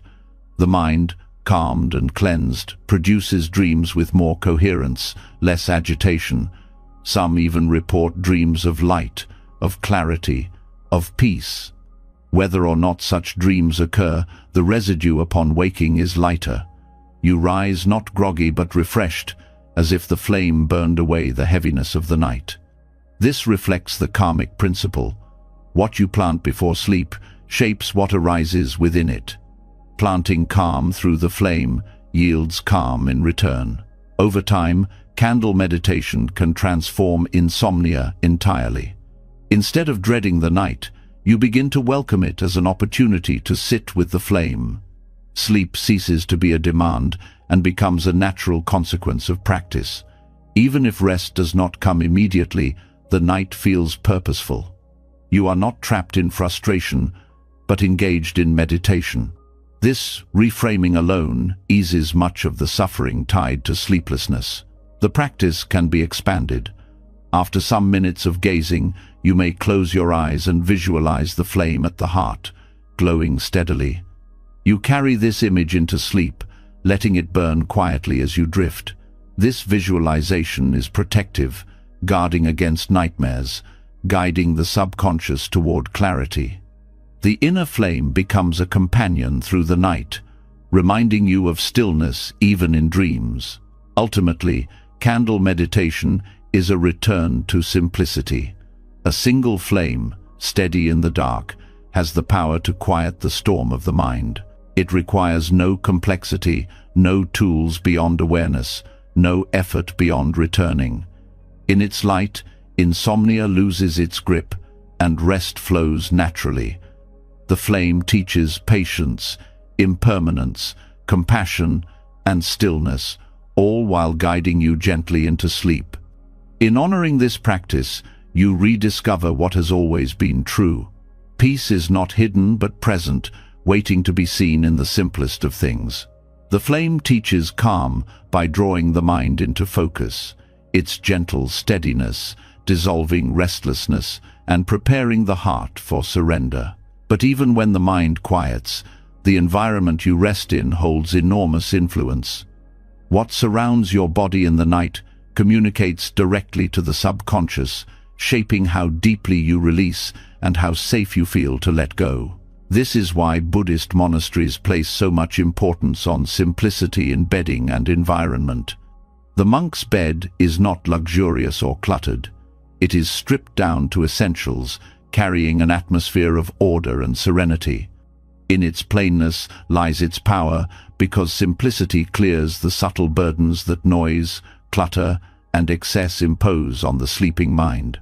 Sleep is not only a function of biology, it is also shaped by signals. The body reads every texture, every object in the room, every impression of space. A messy environment whispers of unfinished business, of chaos unresolved.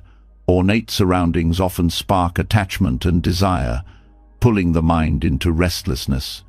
In contrast, simplicity sends a message of clarity. A bed that is neat, firm and unadorned, tells the body, this is a place of rest, not distraction. The subconscious, receiving this message, releases more easily.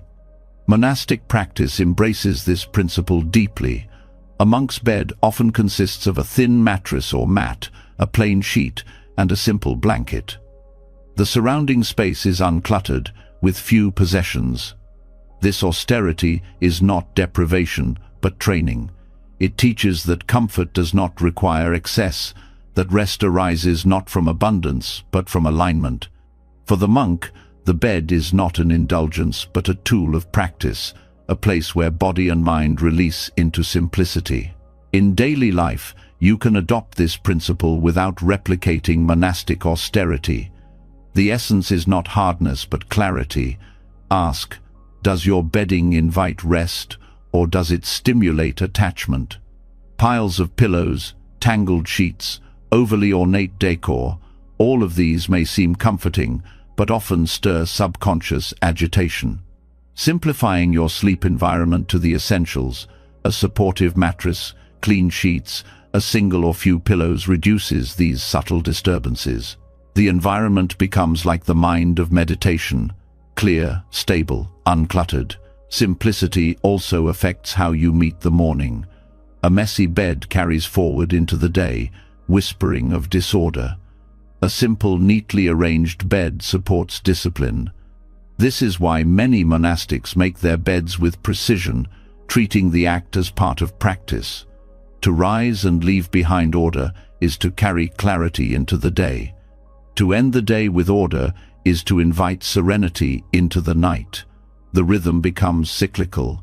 Simplicity at night shapes simplicity in life, and simplicity in life shapes rest at night. There is also psychological freedom in simplicity. Excess in the sleep environment often reflects and reinforces attachment. Luxurious bedding may provide temporary pleasure, but it trains the mind to crave conditions, to believe rest is impossible without them. Monastic simplicity breaks this chain, teaching that rest is not dependent on abundance. By simplifying your environment, you teach your subconscious that peace is accessible without excess.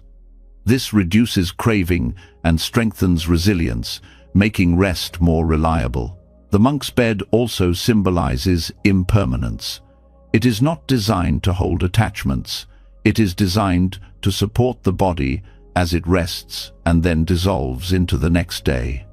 By practicing with a simple bed, monks are reminded that life itself is temporary, that comfort cannot be clung to. Bringing this symbolism into your own life changes how you view rest. The bed is no longer a throne of indulgence, but a resting place in the flow of impermanence. This perspective alone can dissolve the anxieties that keep you awake. Practical adjustments bring this wisdom into modern life. Keep the sleep space free from clutter. Remove objects that carry emotional weight or distraction. Use natural, breathable fabrics that support rest without indulgence. Keep colors simple, favoring calming tones over bright patterns. Treat the act of preparing the bed as ritual, smoothing sheets with care, aligning pillows with intention. Each gesture becomes meditation, reminding the body that it is entering a space of clarity. The discipline of simplicity also guards against overstimulation. Many people bring work, devices, or even meals into the bed, transforming it into a place of activity rather than rest. The subconscious then associates the bed with stimulation rather than release. Monastic discipline avoids this confusion. The bed is for rest, nothing more. By adopting this discipline, you retrain the mind. The moment you lie down, the body knows, this is rest time. The association strengthens over time, making sleep smoother and deeper. Simplicity in the sleeping environment also mirrors the inner simplicity you cultivate through meditation. Just as you strip away distractions in the mind to rest in awareness, you strip away distractions in the environment to rest in the body. The outer space reflects the inner state. Clutter outside fuels clutter inside. Order outside nurtures order inside. The monk's bed is therefore not only furniture, but a mirror of practice. Dreams, too, respond to environment. A cluttered room often produces chaotic dreams filled with unresolved fragments. A clear, simple space produces calmer dreams, reflecting the peace of the environment. This is another way in which environment influences subconscious activity. By simplifying what surrounds you, you shape what arises within you. The night becomes less turbulent, the mind less burdened. Over time, adopting simplicity in bedding and environment reshapes your relationship with rest itself. You begin to see that peace does not require abundance. You no longer cling to comfort as a possession, but recognize it as a natural state that arises when conditions are clear. This recognition is liberating.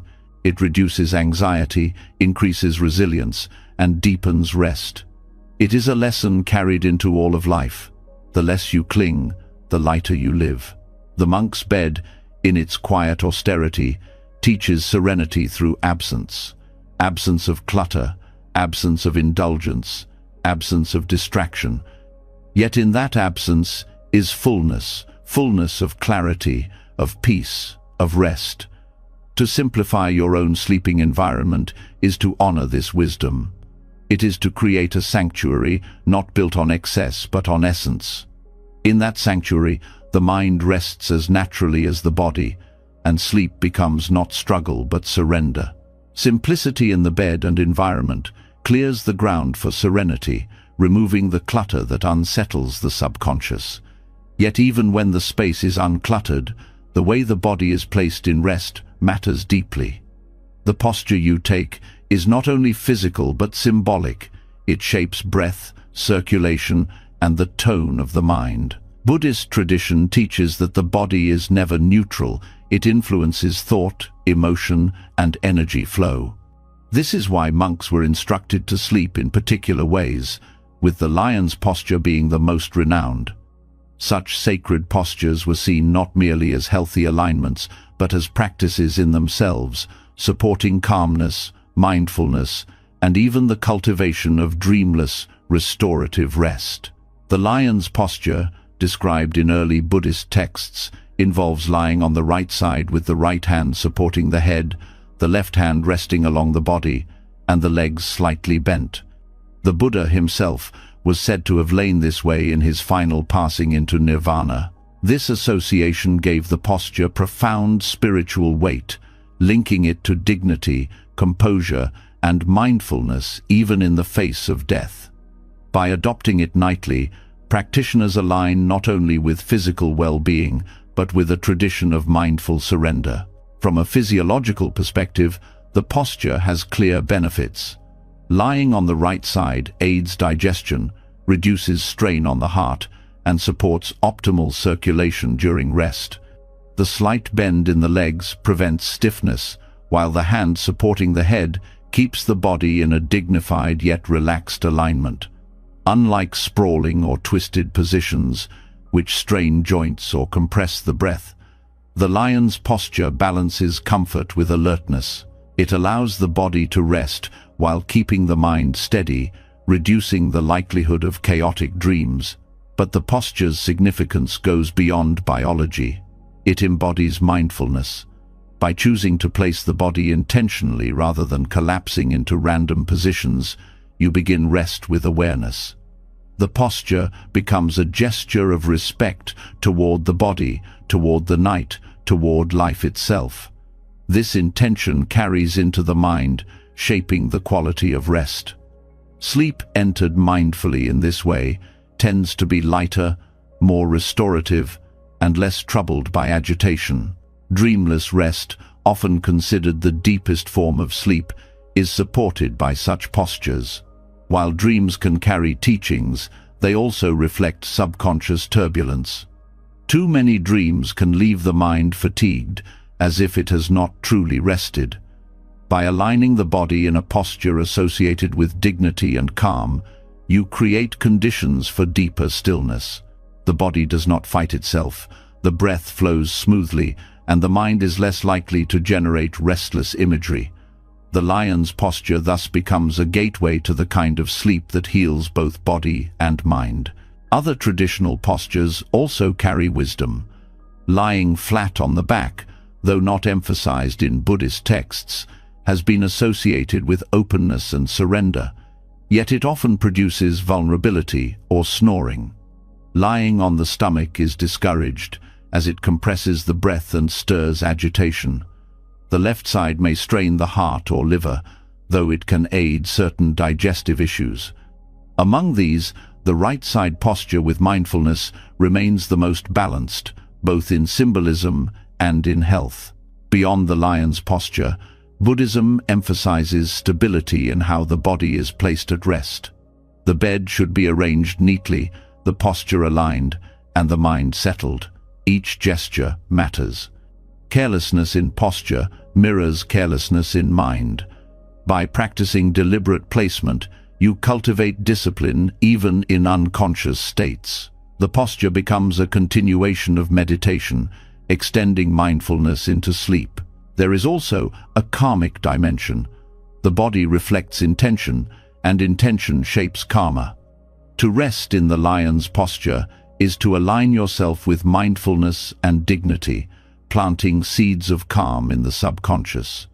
Dreams that arise from such a posture often carry clarity rather than confusion. Over time, the practice influences waking life as well, strengthening composure and steadiness. The posture becomes not only a way of sleeping, but a way of training the mind. Sacred postures also remind us of impermanence. The image of the Buddha resting in the lion's posture at his final passing is a profound teaching. Even in death, mindfulness remains. By adopting this posture nightly, you rehearse not only rest, but the art of letting go with dignity. Sleep becomes practice for death, and death becomes less frightening when rehearsed daily with awareness. This transforms sleep into more than recovery. It becomes spiritual preparation. Practical steps make the posture accessible. As you lie down, place yourself on the right side. Support the head gently with the right hand or with a small pillow, ensuring the neck remains aligned. Let the left hand rest comfortably along the thigh. Bend the knees slightly, just enough to ease the lower back. Breathe slowly, feeling the body settle into alignment. As you rest, recall the symbolism. This is the posture of mindfulness, the posture of the Buddha. Let the dignity of that memory soften the mind into stillness. For those unaccustomed to the posture, adjustments may be needed. A pillow between the knees can ease strain. A cushion under the arm can provide comfort. The goal is not rigid imitation, but mindful alignment. Over time, the body adapts, and the posture becomes natural. What matters most is the intention carried with it, the act of choosing a posture that supports clarity rather than indulging in restlessness. This practice also extends beyond personal rest. When shared with families, it becomes a cultural gesture, teaching children that even sleep can carry dignity and mindfulness. Instead of collapsing into bed distracted, they learn to lie down with awareness. This small discipline plants seeds of respect for the body and mind that grow throughout life. The bedroom becomes not merely a place of collapse, but a place of practice. Dreams and rest, after practicing sacred postures, often reflect the quality of alignment. The body aligned, the breath steady, the mind at ease. These conditions carry into the subconscious. Nightmares diminish, clarity increases, and rest deepens. Over years, the practice strengthens resilience, both in sleep and in waking life. The posture becomes a nightly meditation, training patience, awareness, and calm. Ultimately, sacred postures remind us that the body and mind are inseparable. How you place the body influences the mind. How you train the mind influences the body. By honoring the lion's posture and other mindful alignments, you bring dignity into rest. You transform the act of lying down into an act of practice. Sleep ceases to be unconscious collapse and becomes a continuation of the path. In this way, every night becomes sacred, every posture a teaching, every rest a preparation for clarity and peace. You've just journeyed through a treasury of timeless wisdom, 21 Buddhist lessons to transform the way you approach sleep and the way you live. From seeing sleep as a glimpse of nirvana, to releasing each night as a daily death, from dream yoga to mindful yawning, from gratitude to noble silence, from simple monk's bedding to the lion's posture, each teaching carries one truth. Rest is not only about the body, it is about the heart and the mind. When you bring compassion, clarity, and awareness into the night, you don't just sleep better, you wake lighter, calmer, and more alive. Every practice you've heard tonight is an invitation to release the weight of the day, to let go of old patterns, and to step into the quiet sanctuary that's always been within you. These lessons are not distant philosophies, they're tools you can use right now, tonight, to rest deeper and live with more peace. Now, I'd love to hear from you. Which of these teachings spoke to you the most? Was it the noble silence before bed, the candle meditation, or the empty pillow practice? Share your reflections in the comments below. I read each one, and your insights might inspire someone else who is struggling too. And if you want more wisdom like this, lessons that blend ancient teachings with modern life, make sure to subscribe to the channel and tap the bell icon.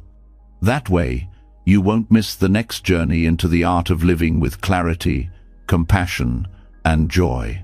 Until next time, rest well, live kindly, and may your nights be filled with peace.